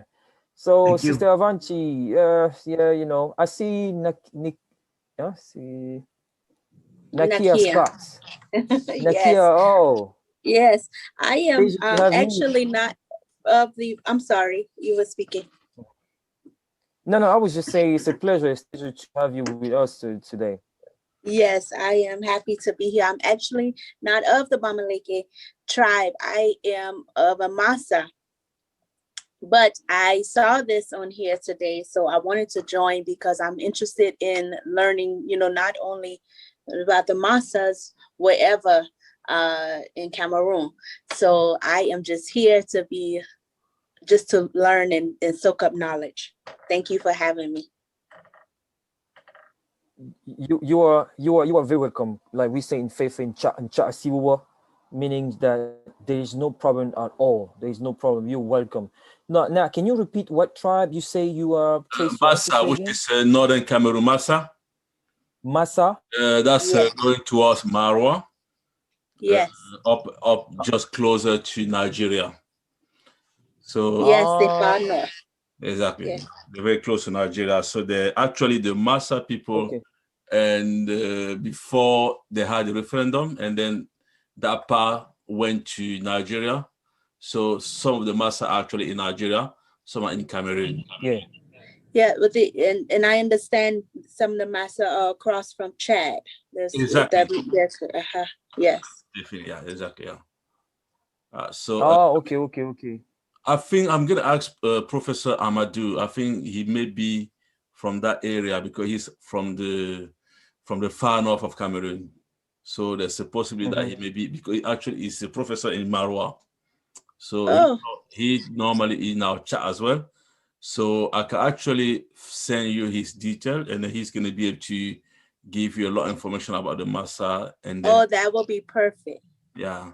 So if you can send your detail on the chat, and I'm going to forward that to Professor Amadou. Okay, I will do that now. Thank you. Welcome. Beautiful. Yes. I just want you to know that what we're talking about here about the Bamiléké, trust me, really applies in, especially the spiritual side of it, right? Applies in all original indigenous African people, okay? Our spiritual system, literally, the way we think that, there is no such thing as death, pretty much, it's widely known, like reincarnation, all those principles, and remembering our ancestors, doing certain rituals when somebody is, whether born or dead or all those stuff, being in contact with nature, constantly asking to the spirit of the forest or the spirit of the rock to do certain thing for us. This is commonly through Africa, okay? So it's pretty much, you're going to find a lot of similarity, even to the Massa people. I personally didn't know about them. There's just so many in Africa, but I would take the time to really research also on really who they are. I know Chad has a lot of people that are being, I would say, tribe that are share with Cameroon, because again, when you look at Chad, you look at Cameroon, obviously you sort of border, and who placed that border? The French people. So we know what happened when they put it. So yeah, I'm not surprised that you can find him in Nigeria, in Chad as well. Yeah. So thanks for being here with us. Yeah. This is great. This is great. In the area, you got the Mafa and the Mafa and the Massa. Yeah. Okay. Yeah, that's beautiful. I would like to say that I'm so happy to be here. I think of November 25th was like my new birthday, because that was the day I got my results and told me that I was from Cameroon, from the Takar tribe. And when I thought about it, I had experiences prior to that let me know that that was true, because I had met a woman from Cameroon one day at a job, and I was so interested in learning everything. I just kept asking her questions, and I just wanted to know everything about Cameroon. But she really couldn't talk to me because she was the trainer and all like that. And we never talked again. But then one day I was watching the World Cup, and the Cameroon team was playing some European team. And the referee gave the Cameroon player a yellow card, and I just lost it. I was so mad. I mean, I was just I was so angry that I even asked myself, why are you so mad? I just had this whole conversation with myself. Wow, that spirit is strong, man. Yeah. And then when it came back Cameroon, then it just all made sense. Like, that's why you were so mad. And that's why you wanted to know just everything about Cameroon. So yeah. So learning about the Bamiléké and all like that. One thing I know from talking to people here in the US that were born and from the motherland, that just being African, it doesn't necessarily matter what tribe or whatever, but African, that's what really matters, And so now I can say that I am African. Like, I have the Cameroon flag on my car, and when I listen to the Me music, too, cuz me too. yeah, when I listen to the music, it just touches my heart. I mean, I just feel it in my soul. And so I can't wait to be able to come back and take my ancestor home, because I know she wants to be back on African soil. So that's it. Powerful, powerful. Thanks for sharing that. That's powerful. Yeah. Thanks for sharing that. And you're welcome in the group. That's why we really reconnect in here. This is it's very good to hear these kind of stories. It just let us know that the work that we do and all the sacrifice we're doing to help it's actually helping you guys, and it's helping us too. To be honest, it's helping us too. I'm telling you, it's a lot of stuff that us being born there. Remember, we all went to their school, pretty much the colonial school. So it's a lot of things that we kind of like growing up we didn't really take into consideration, because we were told in school that it's evil, it's not good, or it's retarded. So yeah. So yes, I appreciate for you to come in. I always say, you maybe you new to this conversation, but every time we had a conversation, I always say that, Africa never left you. It's whether you want it or not. It's always going to be you. That's the thing that the white man would never be able to take away from you. He might do everything, killing and chaining and all that stuff. Spiritually, he would never take the African from you. That's why here in America, you pretty much dictate what's gonna be the next trend. Black people in America dictate the next trend in this country. Okay, if it wasn't for you, it would have been no America.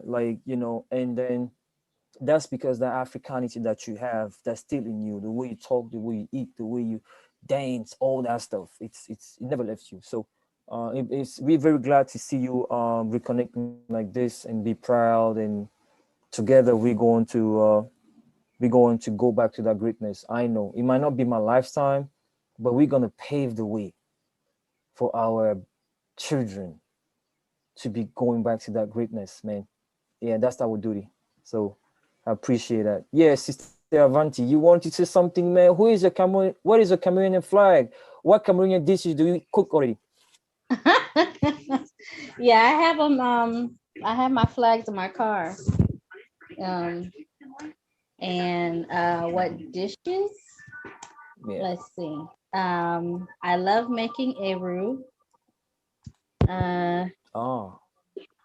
Yes, eru is great. Whoa.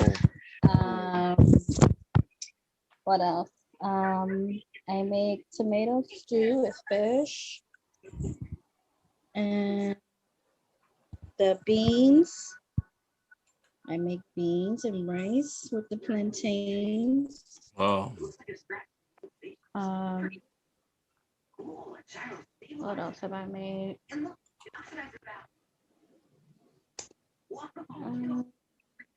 So that means when we decide to take this meeting off virtual and we want to make it personal, we're gonna be doing it in your house. Oh, okay. Yeah, we already know. That's funny. You're gonna have all those dishes, prepare for us so we can come in. Yep. That's good. That's good to know. Beautiful. We was actually thinking of having a family reunion somewhere. Yeah, that would be great. we're looking. We're gonna. I mean, I don't know how when things gonna be open over there, but in the UK over here, they're thinking of completely opening on the 17th of July. So I don't know when it's gonna happen over there, and then what are gonna be the conditions to travel for us outside to be able to come over there. So, Right, yeah, because we're open over here. it's all open over there now. Yeah. Wow. Mm-hmm. Yeah. Yeah. So we're gonna look into that, Brother Monte, and everyone want to be part. We're gonna create like a committee to be able to organize that and run everything, and then we can, make sure that we can organize how we're gonna run it. Bring people who can cook African food like you, and then other people, and then we can share everything. Yeah, that would be Yes. great.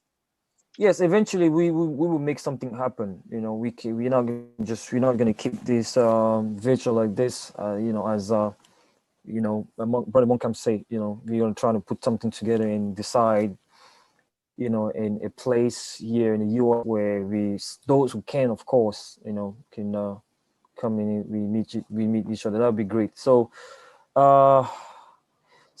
I don't know if anybody has a comment, wanted to say something about the topic of visiting a Bamiléké kingdom, and I think we cover a lot of the things that we need to do when we go, what we need to be aware of, as far as prepared, and what to expect when we get there.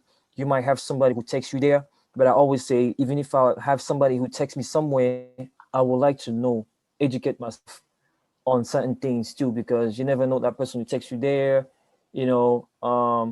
Oh, you make follow too. Oh, somebody's training you, right? Wow. Yes, I do. Who is training you there? Whoa. I have Okay. some good connections. That's all I'm saying. Nice. So you see, that's it. That's why we're gonna have that meeting in your house, so you can make all those stuff. Yep. Okay. Yeah. I just want to so, share, I appreciate the information you shared about the establishment of a Bamiléké village or kingdom. When you talked about the baobab tree, a light went on in my head again, because when we were talking about the similarities between the Tikar and the Bamiléké and their possible historic genetic connection, that's another thing that they have in common as well. Each Tikar village has a baobab tree, sacred tree. And there we go, another thing that they both have in common. I appreciate that. yes. Set off of the. You're welcome, brother. Up in my head again. Yeah. That debate between the Tika and the Bamiléké, I personally don't want to have debate no more, because me personally, I think it's a waste of time. That's personal. It's not nothing against somebody. I think it's a waste of time. I'm telling you, I dare everybody, go in a Tika tradition. A lot of them are Muslim today, just like the Bamun people. Go in their traditions. Look at what they do. Go in the Bamiléké lane. Look at what they do and tell me if you see any difference. I mean, I don't want to have this conversation no more. Like, it's actually. You know what? Leading us. It's actually leading us. I came into learning the culture, and encountering Tikars and Bamiléké, and that was what was going on when I got here. So it's not even really a debate amongst me or most of the people in diaspora. This is what's been going on, what I've seen in Bamiléké groups online on Facebook, with people reading the comments of them going back and forth about Tikar and Bamiléké. And but from what I've seen, there is a shared connection. That's it. There's no debate about it, really. Even the further, evidence brother. is there. Even further. Yeah. Yes, even further. If I'm telling you because I practice these things. I'm not talking because I'm just looking at it. If you practice these things, okay, you're gonna see there is nothing they do. Look at what the Tika people do when a twins is when a mother gives give birth to a twin, and look at what we do on the Bamiléké land. Traditionally, those who respect the tradition and spirituality. Look at from what I've learned, I just hope everybody could accept each other as family instead of the divisions amongst and the tribalism that goes on. You know. Yeah, it's a problem. It's a problem, brother. It's a problem. But I want you to also know that it's because they ran away from the traditional in spirituality. A lot of them do that because some of them might call themselves Muslim, or these are external forces fueling these differences, right? But I always try to keep the conversation into looking at traditionally, originally, what are they doing? When my brother Konchu was saying that the Fulani are from the Northwest, what? The Fulani? Go in the tradition of the Fulani. Look at the tradition of Bamiléké. It's different. Because the Fulani today, they are Muslims. So how come they can be indigenous to the Northwest? Meanwhile, when you go in the history of us in the West region, Northwest, Southwest, and West fighting against the French, there is no Fulani who share his blood in the West region against the oppressor. They were not there. They arrived later on as seeking for, business and feeding the cows. That's, and then we welcome them. So, but they're not indigenous from there. So I think a lot of these things are rooted in knowing the tradition. And that's where I believe that Africa as a whole is going to come to one understanding, because that's what we were before. We only had our spirituality in our tradition. And you see the similarity. When I went to the Bamana kingdom in Mali, I mean, I'm like, hold on. If it's not your native tongue that you speak, that is a little bit different in mine. But in the practice of what you do, when you enter a shaman house in the Bamana tradition, in the Bamana kingdom, the thing that it does is the same thing that a Kamsi in the Bamiléké land would do. I'm like, wait, so we are really all the same when you look at it, right? But that connection is the thing that we must work to make happen again, and transcend all the division that's been shared of us for 800 years. I say 800 years, not 400 years, because the Arabs started it. For 800 years, we were bombarded with so many oppression and so many things that divided us over all those things that we have forgotten. I also want to point something else, if you allow me. Did you guys ever wonder how we communicate in Africa before the Arabs and the European arrived? Did you guys ask yourself, how did we communicate? Because we were communicating, we were trading. For instance, the Congo Empire with K, with the Shonga Empire, had a lot of trading. We're talking about the 5th to the 6th century. That's even before Muhammad and his group of gangsters from Mecca started coming down in Africa. So now let me ask you a question. The language spoken in the Shonga Empire was totally different than the language spoken by the Bantu people in the Congo Empire. Now let me ask you a question. How do you think they were communicating? Can anybody answer that? I don't know. That's a great question. That's a great question. So, yes, Brother Matthew. I don't really know, but it had to been some kind of commonality. Had to been some kind of common language that perhaps they spoke during trading, Had to been something, right? It had to be something, but can you point that out? I know obviously if they were trading, that means it was communication, it was understanding on how to trade, even though the trade was not based on paper money. It was based Right. actually on real valuable thing, whether it's gold, salt, goat, all that stuff, curry shell. It was invariable natural thing. But how they were they able to deal? Can you guys, maybe that's going to be a nice topic. I want you to think a little bit, because that's what we're seeking to go back to. There was a language that was created for the trans-Saharan trade. Well, for some reason I can't think of the language. What is it? What is that language called again?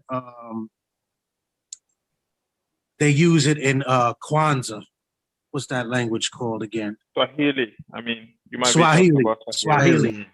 Yeah, Swahili was created. It's like a combination of Arabic and I believe one of a Bantu language, you know, that was created for the trans-Saharan trade. That's one of the languages that was created, you know, during that trade.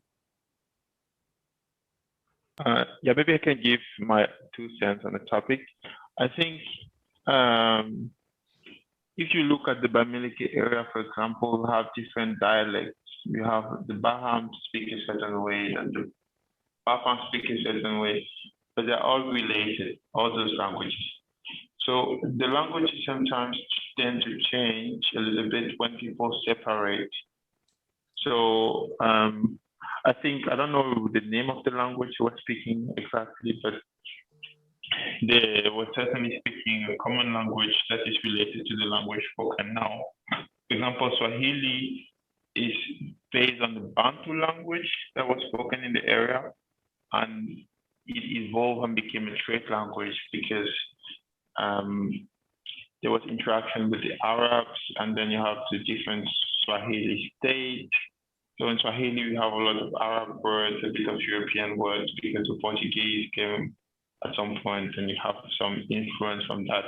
But the language is based on Bantu, is on the Bantu language that evolved the same way as French evolved from Latin, or English evolved from Germanic language spoken before Anglo-Saxon, and then was evolved, and then we had some French in it, and so on.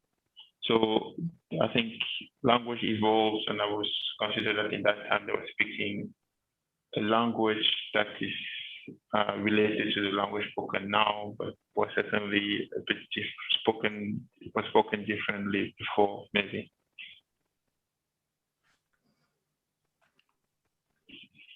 Yes.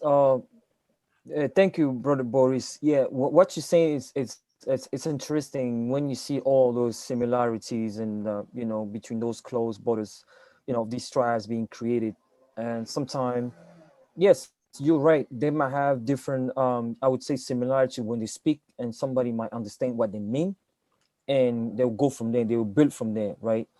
But I want you guys to realize something. But maybe this is going to be another topic, because if I want to talk about it, you know, maybe I'm actually going to write it down. Maybe I'm going to find a title for it and maybe present what's my share on into this.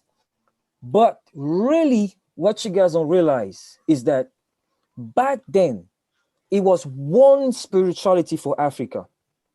I say one spirituality. And that spirituality has 5 corners, has 5 main elements. I can go in detail on that. And each element is actually a book that we can write. But just to let you know, it was easy for them to trade, even though they were not speaking the same language, because they had the same spiritual system. If you go in Algeria, if you go from Algeria, and you go in Saudi Arabia, you might think they speak the same Arabic. I'm telling you, if you speak the Algerian Arabic to a Saudi Arabian Arabic, he doesn't understand. But those people trade very well because they have the same spiritual system.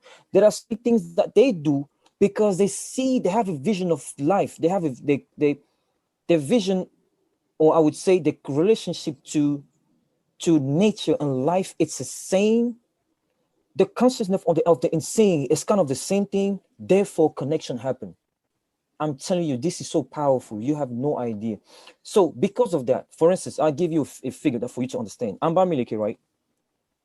I go to the Bamiléké kingdom in Mali. Okay, yes, the Bamilab who practice the Komo. Komo is a spiritual system. In the Komo, they have this thing where they have to initiate the young boy starting at the age of 2 years old, right? And as they initiate that boy, there are stages in his initiation phase. And one of these phases of the initiation phase is that boy, by the time he turns 3 to 4 years old, he needs to be out there wrestling. Wrestling is part of the initiation. Now, some people say that it's sport, but wrestling was a part of initiation for men. You had to be able to, it's not really fight, but defend yourself. So wrestling was a recreation. And in African tradition too, we learn all the time. There's no recreation. Even what the white men call recreation, you learn something. So for recreation, they will have this little battle with, the other opponent, which is, and he will be going out there and wrestling with the other boy. In the Bamiléké tradition, you found the same thing. Now, if I would like to trade, for instance, let's say, some kind of, let me take an example, some kind of wall, because before we do sports, yeah, what's happening there is not just physical, it's a lot of spiritual thing happening. You can see this thing with the people from Senegal when they practice their wrestling. There's a huge, I don't know if you guys saw a Senegalese wrestling fight. Listen, these people take almost 2 hours to do some kind of spiritual thing on them. They will put stuff on them. They will have these different, stuff tied on their body. They will have this stuff from nature that are very more mystical stuff.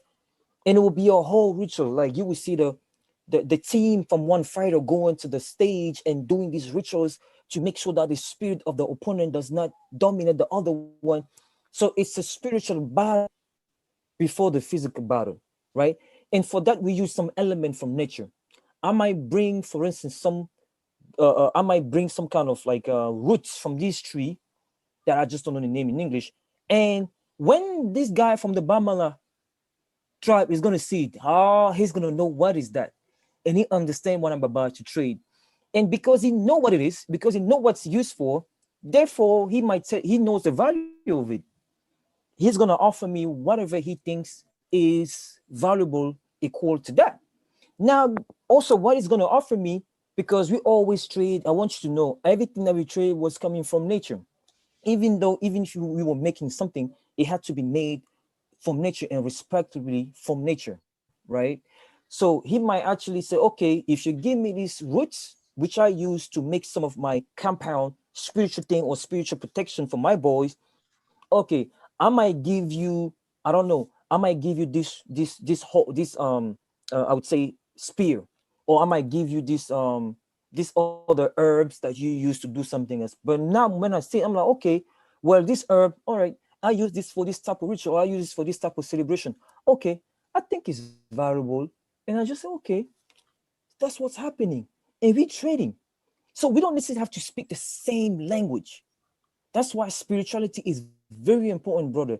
This is why the white man did everything for us to stay away from our spirituality. I'm gonna say it again. Maybe you guys don't understand how deep this is.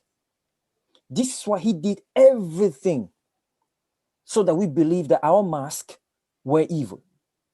So we believe our little hotel at home that we made for our ancestors are evil, right? So we can disconnect from it, because we disconnected from it. It's going to be hard to connect again to our neighbor. It's going to be hard to connect again from our, even in the Christian, oh, I'm Pentecostal, oh, I'm this and that. There's no way we can connect, bro. So spirituality is definitely something important into this. I know this is going to be another topic. We can talk about it, but we have to somehow figure out the way how to come back to it. And that's where our common denominator is. A lion never feed from herbs. A lion eat meat. A zebra never feed from meat. A zebra will eat from herbs. Okay? If you see a lion that's being fed from herbs, it's gonna be the skinniest lion you ever seen. These are African. Bunch of lion feeding on herbs. And you expect to get fat. No. So it is very important. The person who understood this was Sheikh Job, you know, that great ancestor, you know, that ancestor who did a huge work. You got people like Dumbia Fakuli, you got so many of our brothers out there warning us. You got the backup people from Cameroon and the Congo, these small, short, small people that are usually short, that call them pygmy, but they're really backup people. They're reminding us about this every day. But we still have this closing our ears, and we only think that the way the white man sees nature, the way the white man sees evolution, that's what we need to copy. And we forget that our spirit, our really inner and our beginning is in darkness. It is in the darkness, and darkness is here, has nothing to do with negative. Darkness has, if somebody told you that darkness is negative, that person wants you to stay away from who you are. If darkness was negative, that means your mother is negative, because your life begin in triple darkness in your womb.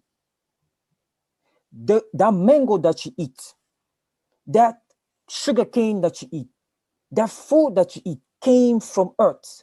That seed that was planted in earth, in order for that to flourish, has to be buried in darkness. So in darkness is the beginning of all things. So darkness can never be bad. This is why in Hemet, they call themselves the people of dark charcoal, because darkness, it is a power of, it's the beginning and if in the end, it is the most powerful light force ever existed. Even the physicians now are discovering, they call it the black hole. What is the black hole? We've been saying it for thousands of years.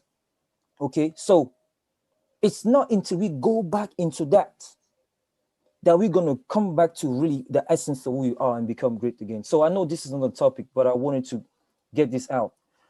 You know, I know right now it's already 7:49 here, and those who are not in the US, like you, brother Monkam, I think you are the only one left here. That's Brother Boris. not other side of the world. Oh, Boris as well. Yeah, brother Boris. Yeah, I know you guys. Thank you for sticking with us, man. My pleasure. Thank you so much. Yes, bro. Listen, this was great. And we will definitely find another topic next weekend to discuss and keep being great again, like somebody said, but I don't use it. Okay, we're gonna close with a music, and then we're gonna. Okay, this was great, everyone. We will see you next week. Everyone have a great night. Thank you. Thank you very much. Thank you. Thank you, Good night, everyone. everyone. Good night, everyone. All right, Thank you, everybody. everybody. Good night. Good night. Thank you so much.